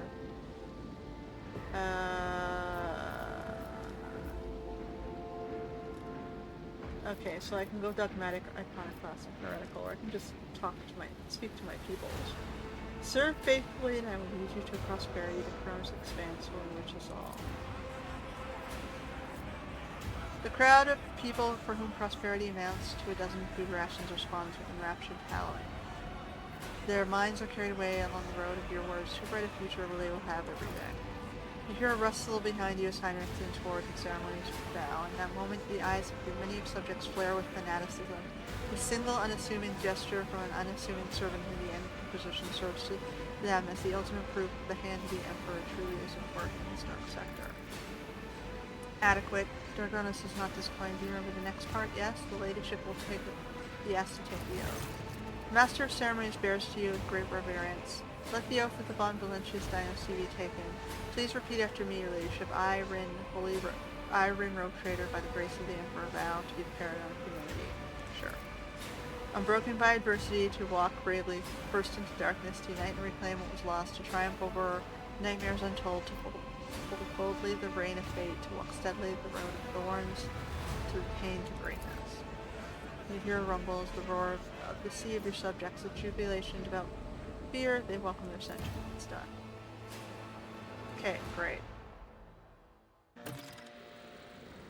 Now we have to talk to the delegations. Where are they?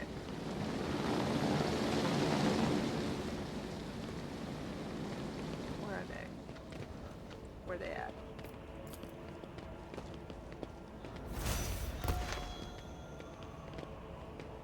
We haven't inscribed yet.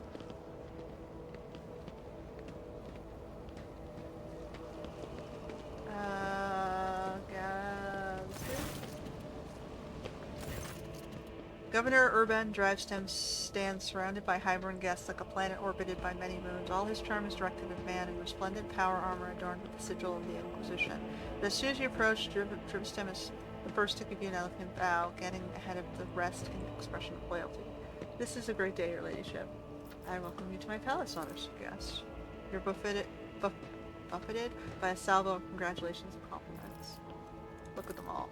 Among the aristocrats surrounding the opulently dressed Drivestem, you notice a couple of young nobles in sour-back and gapper colors. It seems that the major noble families have decided to introduce their young members to high society. The tall man in gray power armor adorned with a column with a skull is undoubtedly a high-ranking inquisitor. He keeps to the periphery of the conversation, seldom deigning to comment. Next to him in his entourage, a rangy warrior in black armor and a tech priest dressed in red, whose face is hidden behind a brass mask. Abelard stands somewhat apart from the others, as if reluctant to approach. Drivestem. Next to him is a young woman, and you know family resemblance. Take a guess at who's allied with whom. Drivestem is obviously the leader of Dragonis aristocracy. Thank you. Well, by judging by the courtesy he's shown to young Sourback, he clearly wants to strengthen his relationship with that house. The senior Sourback and Gafrek are whispering in another corner. Sourback, whose family seems to be giving you the cold shoulder, must be trying to sway Gafrek to his side. Which could be advantageous to Lady Gafrek. After all, the disaster on Kiava Gamma has left her family in an extremely vulnerable position. The Versarians stand apart, their exclusion from the rest palpable. Blech. My greetings to members of the Holy Inquisition. And my greetings to you, esteemed Ren von Valencias. May shadows never darken the light. The Astronomicon that guides you. I appreciate your display of loyalty to the Imperium by having one of the Holy Ordo members at your side during the ceremony. You have demonstrated that you consider yourself a daughter in the fold of our reverent organization. Glory to von Valencia's heir. Okay. Among the many augmentations, what stands out is the horribly melted, deformed cogitator connected to the tech priest's head. Its working is baffling, but twice as baffling, he hasn't replaced it. We've not been introduced. An oversight, to be sure. My name is Xavier Calcazar, and I have the honor of serving as a member of the illustrious Order of Xenos, the head of the Coronis Expanse Conclave, and the Lord Inquisitor of this region. It's my unending task to endure this sector's readiness to meet external threats and resist internal corruption. And who is this honorable priesthood of the Adeptus Mechanicus? This is Brass Whisper, which naturally is not his real name. The esteemed Magos is a member of my retinue. There are times when I am forced by my duty to the Emperor to deal with xenotechnology, and Brass Whisper encourages my safety in such moments. Works that have been desecrated by Xenos are dangerous. They warrant due caution. Unexpected visit, I wasn't told. I, however, have been told all about you. Alright, enjoy the party. This evening will certainly be illuminating. What were you discussing just now? We were talking about the brutal Xenos raid on the Dragonis. So many victims, so much damage to our industries. Such a terrible shame it is that the warp currents delayed our protector's arrival. So much shocking was hurting my voice. Oh boy. Okay, sharing the sector with the blasted Xenos is impossible. I hope you respond to the raid. Yada yada yada. We hate Xenos. They do. They're gonna support us. Okay.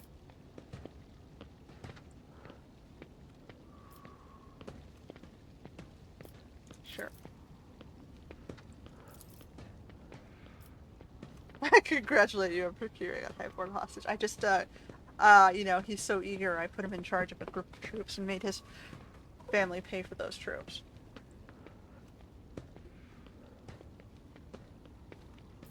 It's like, you can totally have him in a position of authority if you pay for it.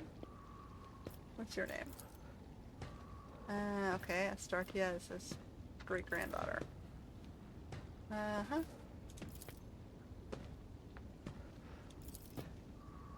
How are you finding the reception?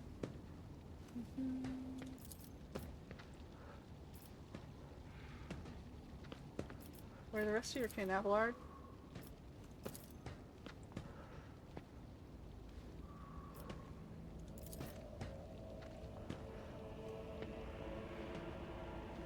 They used to become my servants as well.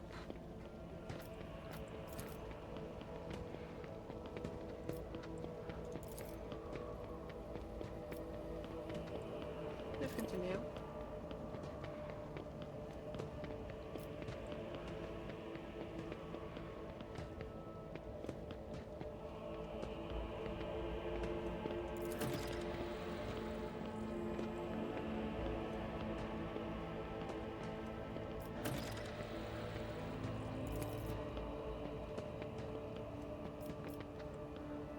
I hope they give Abelard the credit he's deserved.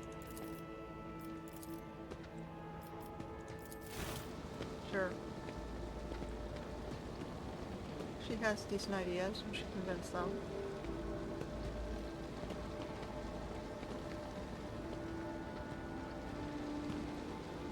That's why you have to apply logic and do the research there beforehand. Because your pitches you don't get often.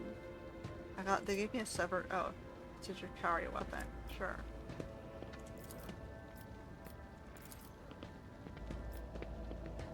They're giving me gifts. Okay. Sure. That's one side done. What else we have?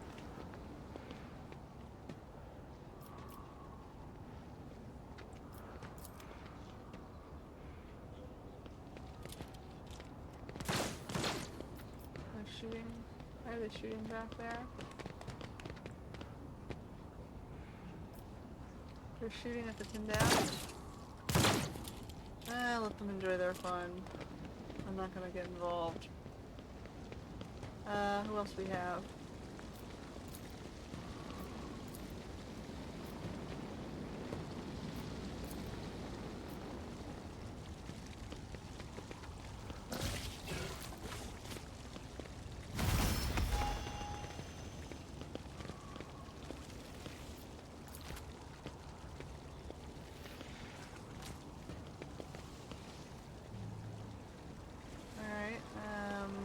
What else am I supposed to be doing here? So I saw those guys. Okay, I don't really need to do anything else here, I guess. Go back to the courtyard. There's your relay.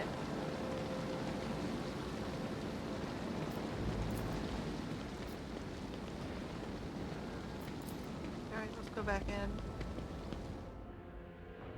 So we're done. Anything else before this? At least the ceremony didn't get ambushed. That's a first. Well, we put down the ambush before the ceremony.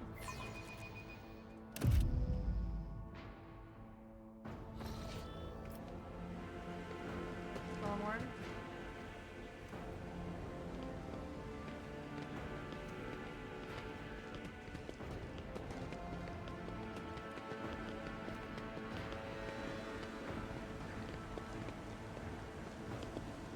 Super important.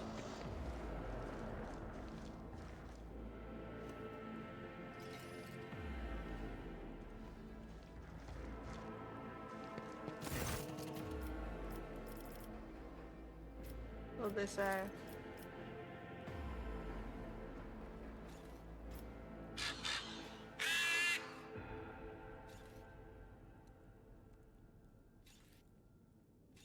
Oh, they're afraid of me.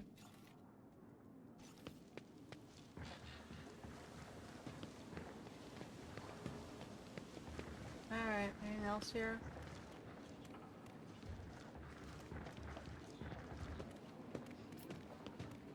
You done? What did you think of the reception? Alright, we'll keep doing the rounds here. There they are. Rin, there you are. Welcome to the circle where each member is as powerful, ambitious, greedy, and vain as the last. The rogue traders. Yes, you found yourself suitable company, Kalados. At the very least, you can now enjoy idle diversions, boast about your power, and indulge in profane pastimes with one who's your equal, rather than a member of the lower classes. Okay, so athletic dude.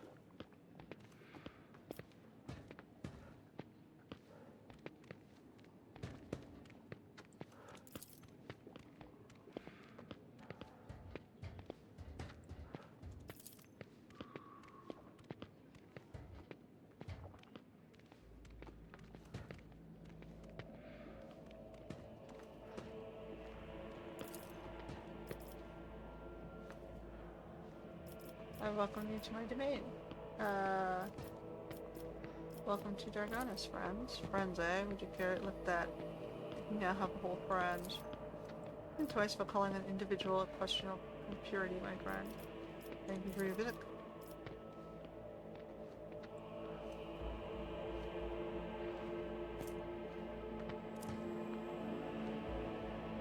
You abandoned football to his fate, and I saved his people from starving to death. You speak of salvation, you think that it's safe.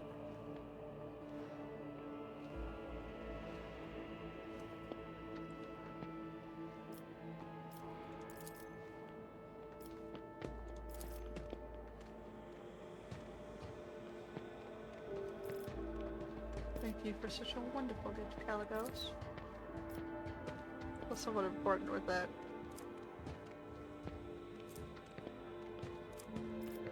He seems to find me objectionable. Do you expect any different? I watched for years as outlaws thrived.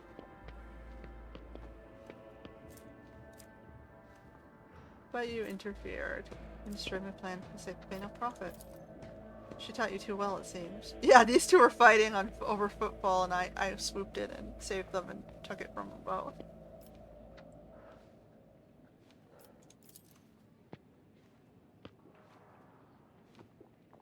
Hey man, you were both fighting and letting the people starve. I fed them and gained their loyalty. You threatened to starve football, I brought them salvation, so which one of us serves the Emperor and which their own unhealthy ambitions?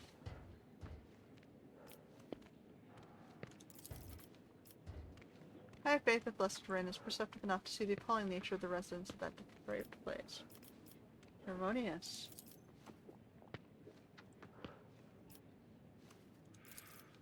May the Emperor's light guide your way across the abyss of human wickedness.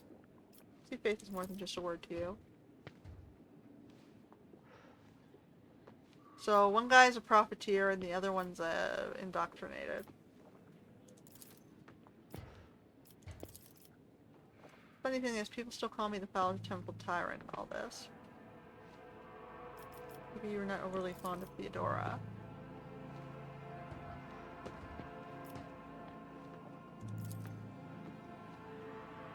Aspis Corda? Okay. Well, I for one liked her. The stories told of her tales to nameless stars, and yeah, there was no fear in her. Who's Aspis? Oh, this is Cynthia's favorite subject. She loves talking about Aspis. The example of the contemptible Aspis is a warning to us all, even among the rogue traders empowered by the Emperor himself. A seed of perversion can bloom.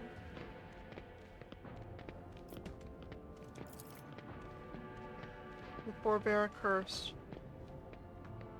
Cruel, covetous, blaspheming monster, fraternized with Xenos.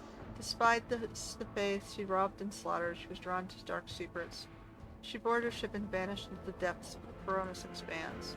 She was declared missing. Okay, so how do you know she was even Aspis Corda or not just some identity theft impersonator? Sure, thank you for your visit. What do you think of the celebration?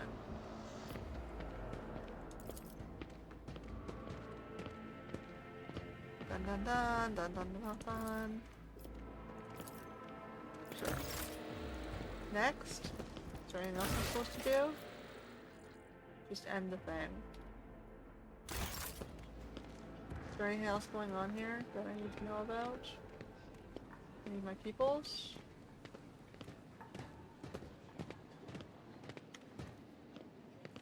This.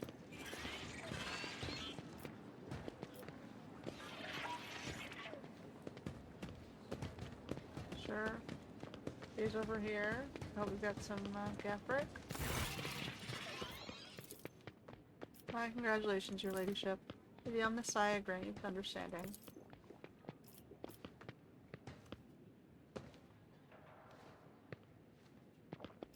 Observe the guests. Interesting conversation. Something wrong? What's up, Heinrichs?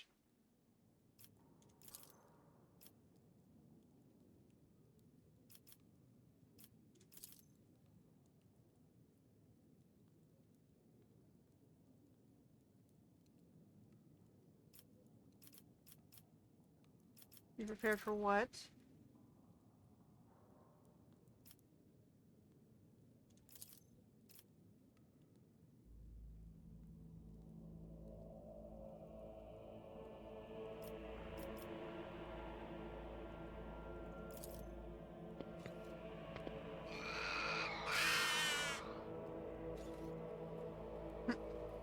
flirting with them.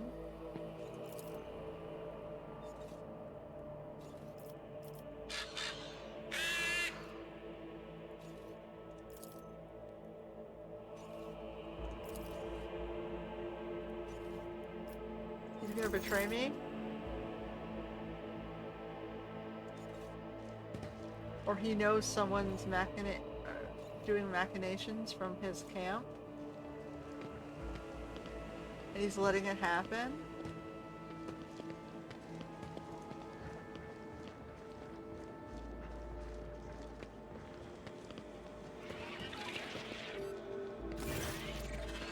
How are you these days, Toriana?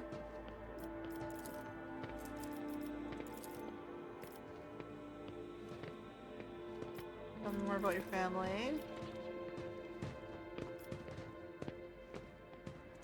Just do what you can to heal the wounds.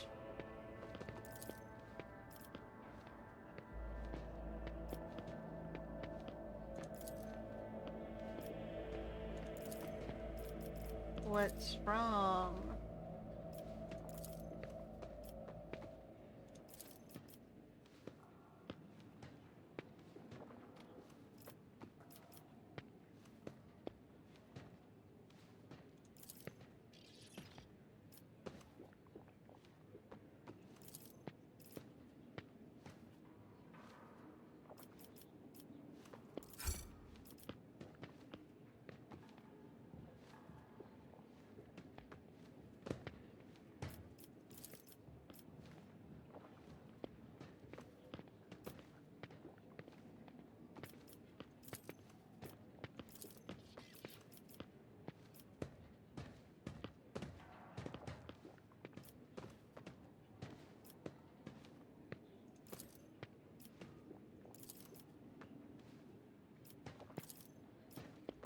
I don't actually want to fool around with his wife. I was just, teasing him. And, flattering his wife.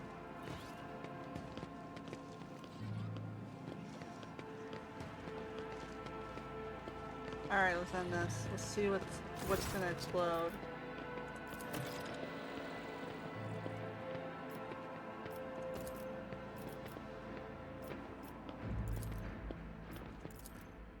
Your chambers are ready, your ladyship. Alright, yeah, okay. Guards! Intruder! Quiet. Time to sleep. Irax, what are you doing? In private. We have matters to discuss, von Valancius. I didn't talk to the servitor. Interesting.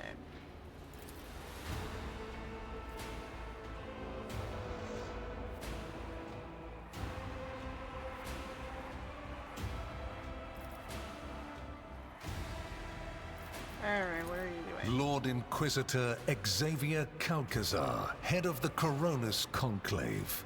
I am authorized by the grace of the Emperor to watch over the Coronis expanse, root out heresies, and preempt the Xenos threat.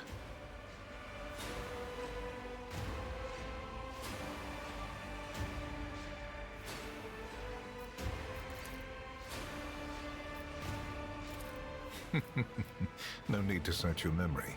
My war is waged on clandestine fronts, and any battle reports are always thoroughly filtered.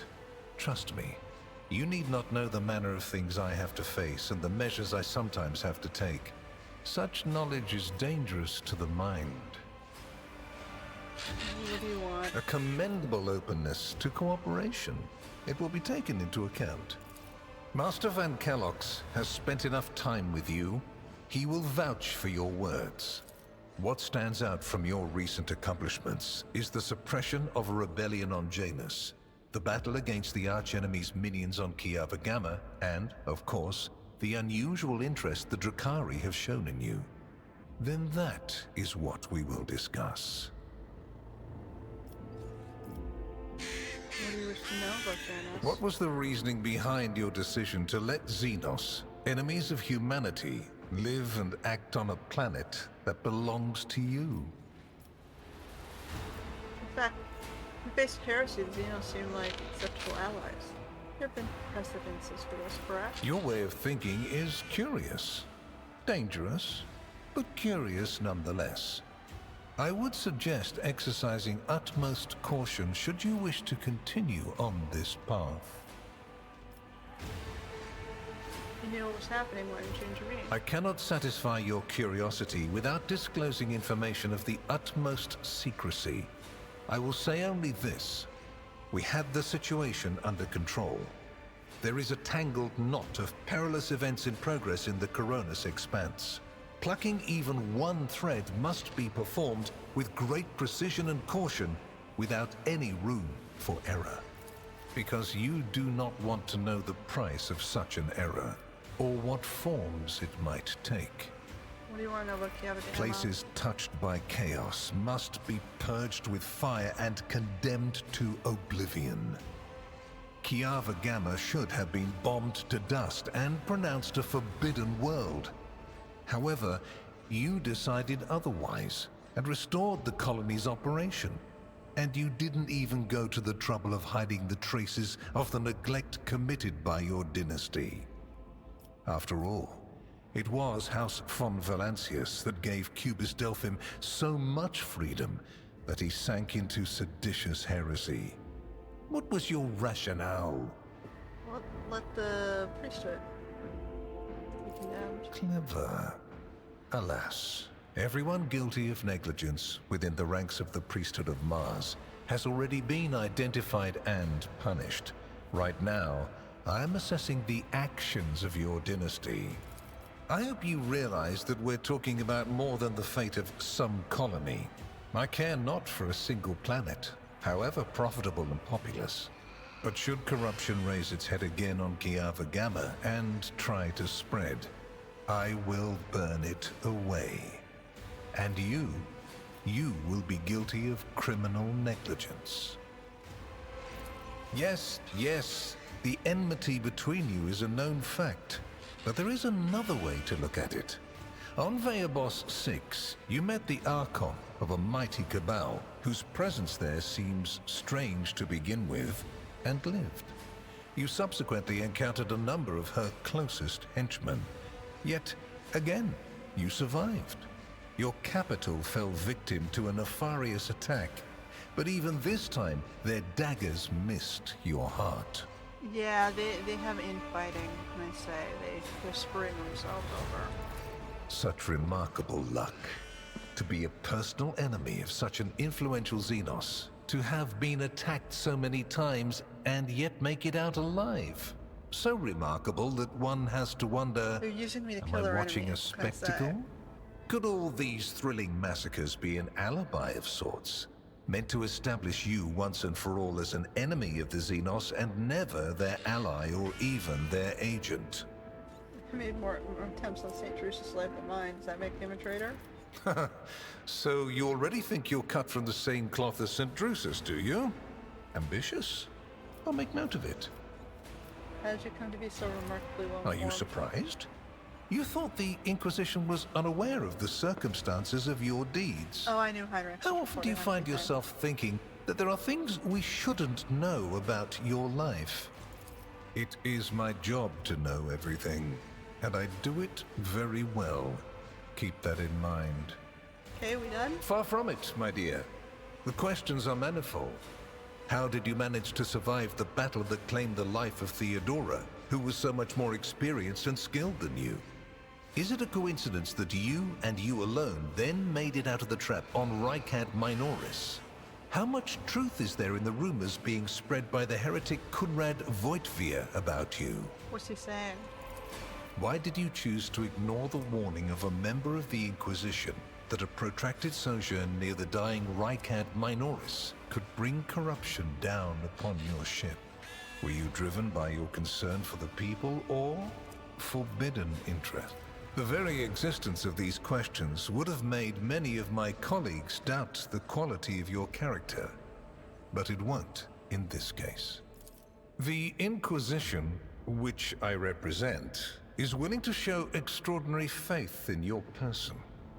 For the sake of our invaluable partnership, I'm going to ignore any minor liberties that you, esteemed rogue trader, Generous. may have afforded yourself or may again in the future. I hope you appreciate the generosity of this offer, as your predecessor once did, Oh, Theodoric offer. and benefited greatly from it. The world's power is not without limit, and neither is the protection it provides. All those mysterious expeditions, dubious experiments, collections of xenotech oddities are dangerous pastimes. It takes more than the Emperor's permission to pursue them without consequences. One must also make sure I am not displeased by it. Let's see. Let me demonstrate how it works. In your retinue, there is a Psyker who is yet to receive Terra's sanction, which, as we both know, is a grave threat and a blasphemy to the laws of the Imperium. I am aware of this secret, but I'm not displeased in the slightest. And so she lives on, your handy Psyker, Idira Tlass. Do I get to keep Heinrichs? Which would you prefer? And you, Heinrichs, do you wish to continue working at the Honorable Rogue Trader's side? I will comply with any order, Lord Inquisitor. If you command me to remain in the company of the scion of the von Valancius dynasty, I won't be distressed. Is your opinion useful? Without a doubt. Master Van Kellox has earned my complete trust by repeatedly demonstrating courage, loyalty, and cunning. His mathematical mind, not given to sentiment, can be of great use in an emergency. You, my dear Heinrichs, have made a far better agent than you would have a pilot of an Imperial Knight. Then Master Van Kellox will remain in place. It puts me at ease to know that there is someone to watch over you. I consider it an honor to accompany you. So Theodora, you're making her I nervous? cannot deny the possibility that Lady Theodora may have lamented losing some of the freedom she enjoyed prior to my arrival in the Expanse. Nor will I deny that our partnership began with me exerting a certain amount of influence. However, you are not Lady Theodora. Let us put the difficulties that encumbered our relationship to rest along with her. I do not recommend troubling yourself with affairs of the past, for they have no bearing on your present position. Theodora chose to forget about this particular matter.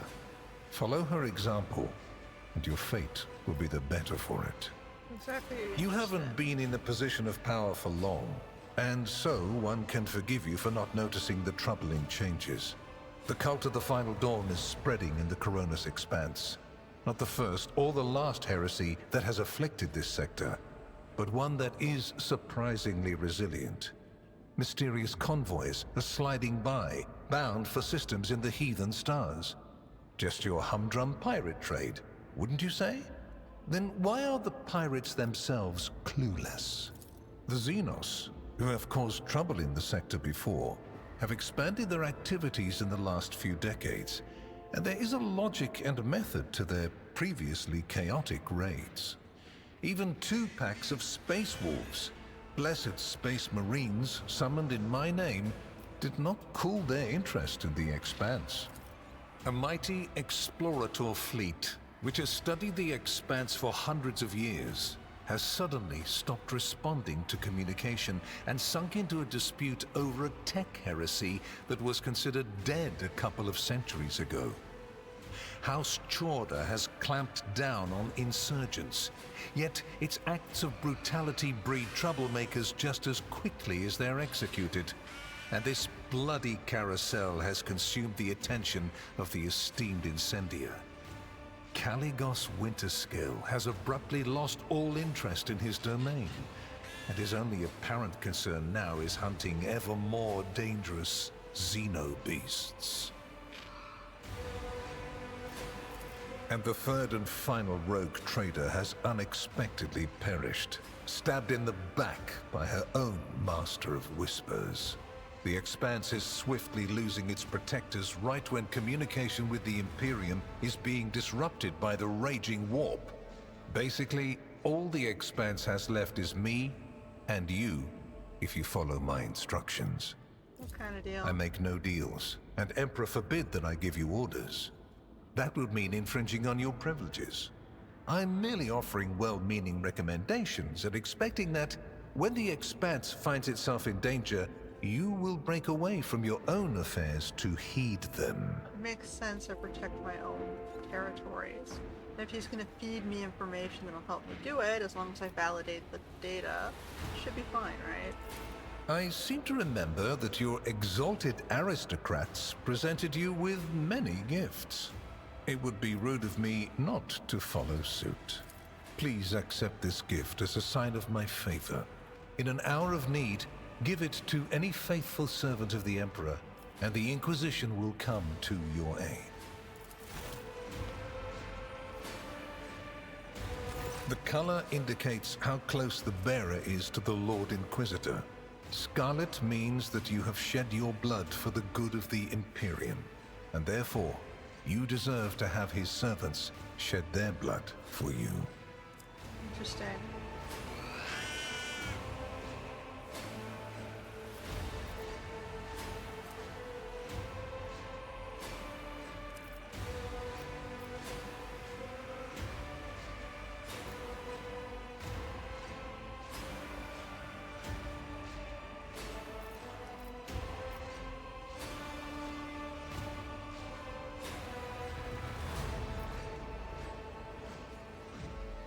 I don't think I want to be dogmatic adherent, but I see no reason to refuse such a generous offer.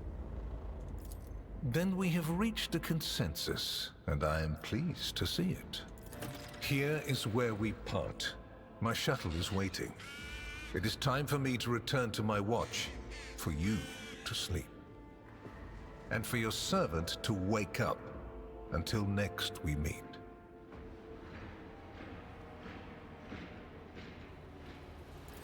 I assume you now understand what I was warning you about. I pray to the throne that you also understand why I was unable to tell you everything. Of course, you should send me a new duty. You've had a difficult day today. I will leave you to sleep. Your protectorate and your vassals will... Good night.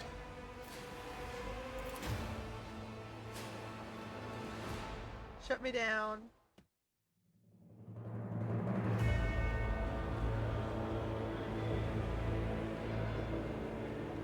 The rise of the rogue trader Heir restored a tenuous equilibrium to the Fon Valancius Protectorate. Was I supposed to turn him down? For a time, threats subsided, activity returned to trade routes, and reclaimed worlds began to heal.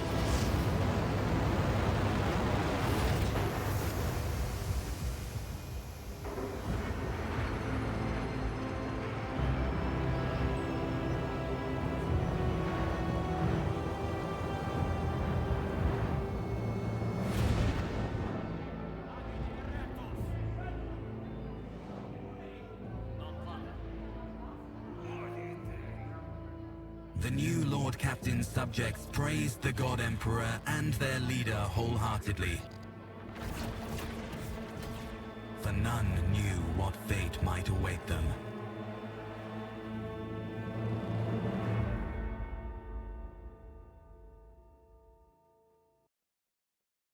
Okay. That ends chapter 2. What's up, guys?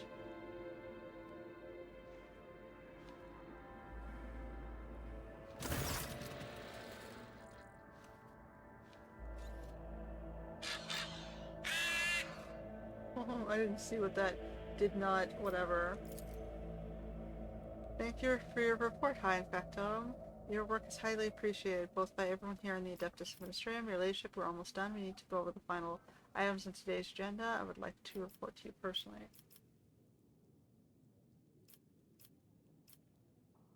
Next. More gifts. Need some trophies. Give me lots of stuff. We got some more profit factor. They tripled their things. Calcazar went to football.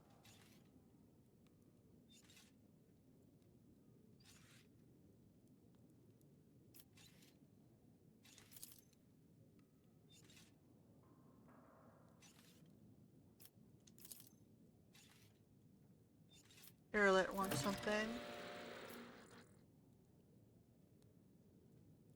Sure.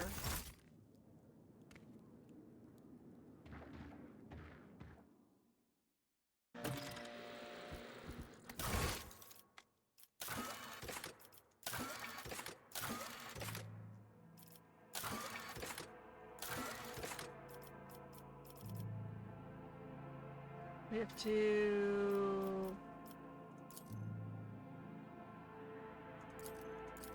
This has a check mark. Does that mean it's done?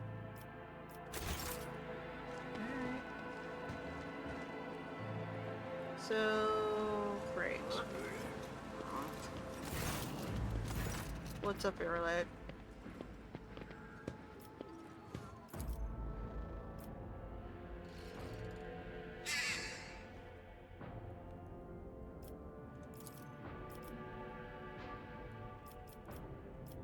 How are you able to contact them?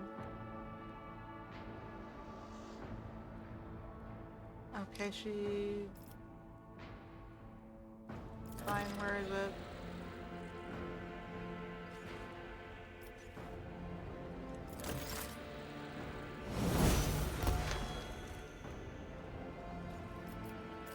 He wants to go to Atlas's Reach. Oh, we got our top tier thing.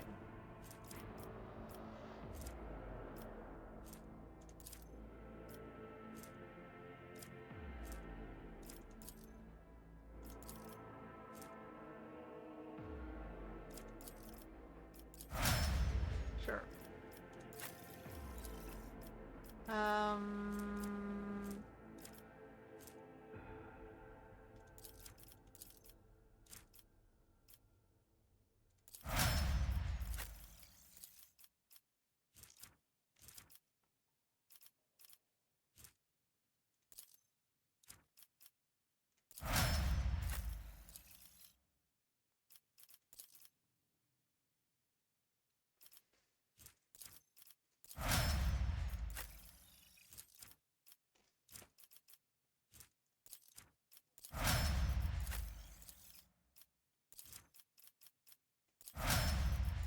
Not thinking too hard on this.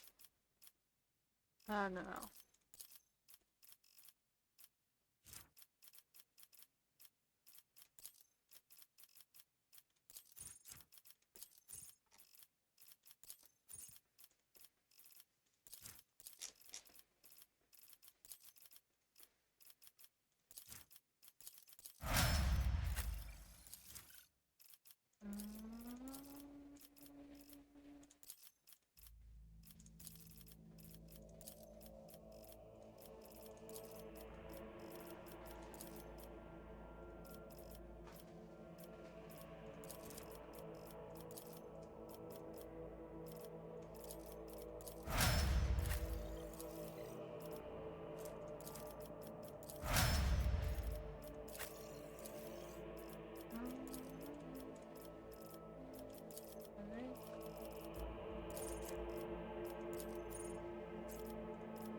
Sure. Okay. Should we end it there for all the politics in this episode?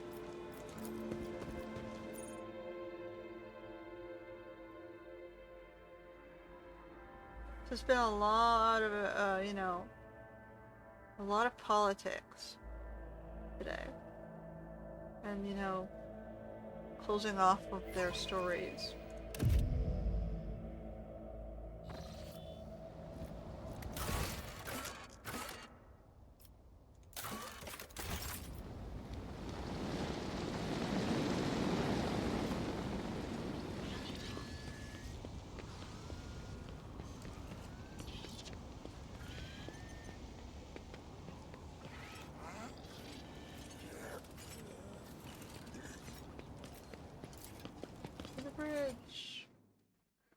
Alright, that was a very, very lot of talking and a lot of consideration. So we cleared up Gargonas. We saw everyone's, like, we closed off the ties and all the little people's stories that we hadn't maybe done. Heinrichs turned on us and sort of fed us to his boss, who offered us a half-decent deal for information in return for helping them supposedly protect the Expanse. So, I mean, if it's gonna help us strengthen and protect the part of space that we're responsible for, I don't see any reason to, discredit him. He gave me a red ring. I'll have to look up whether or not that is a good or bad thing.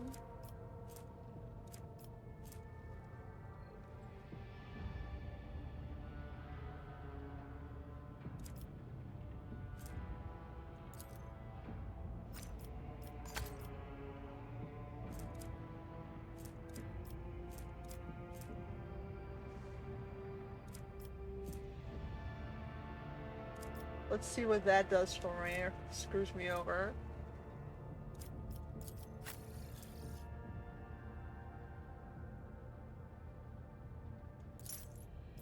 That is not the Emperor's will. She's missing something in her hand there.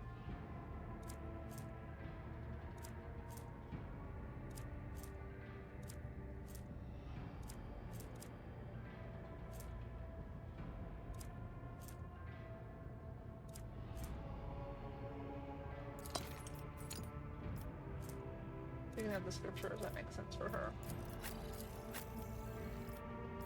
Alright, I have to restock my health packs. Oh, it did that for me. Okay.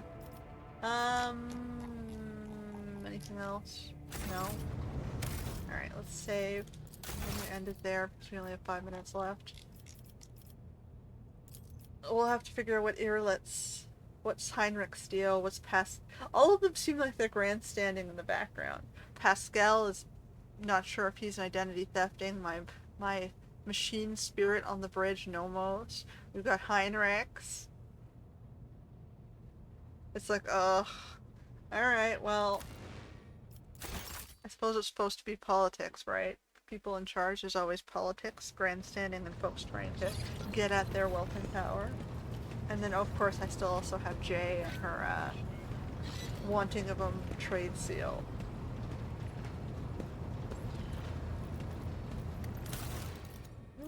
Did this open up anything new? Not really.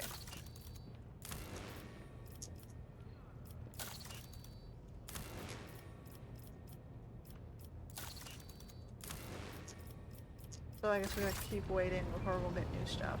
Alright, well, that's it for this week. Hopefully we'll get some more action and less politics and talking, because it hurts my poor throat, my poor injured throat. You know when I stop reading every line that my throat is starting to bother me. So, yeah, I think that's a good point to stop. So, until next time.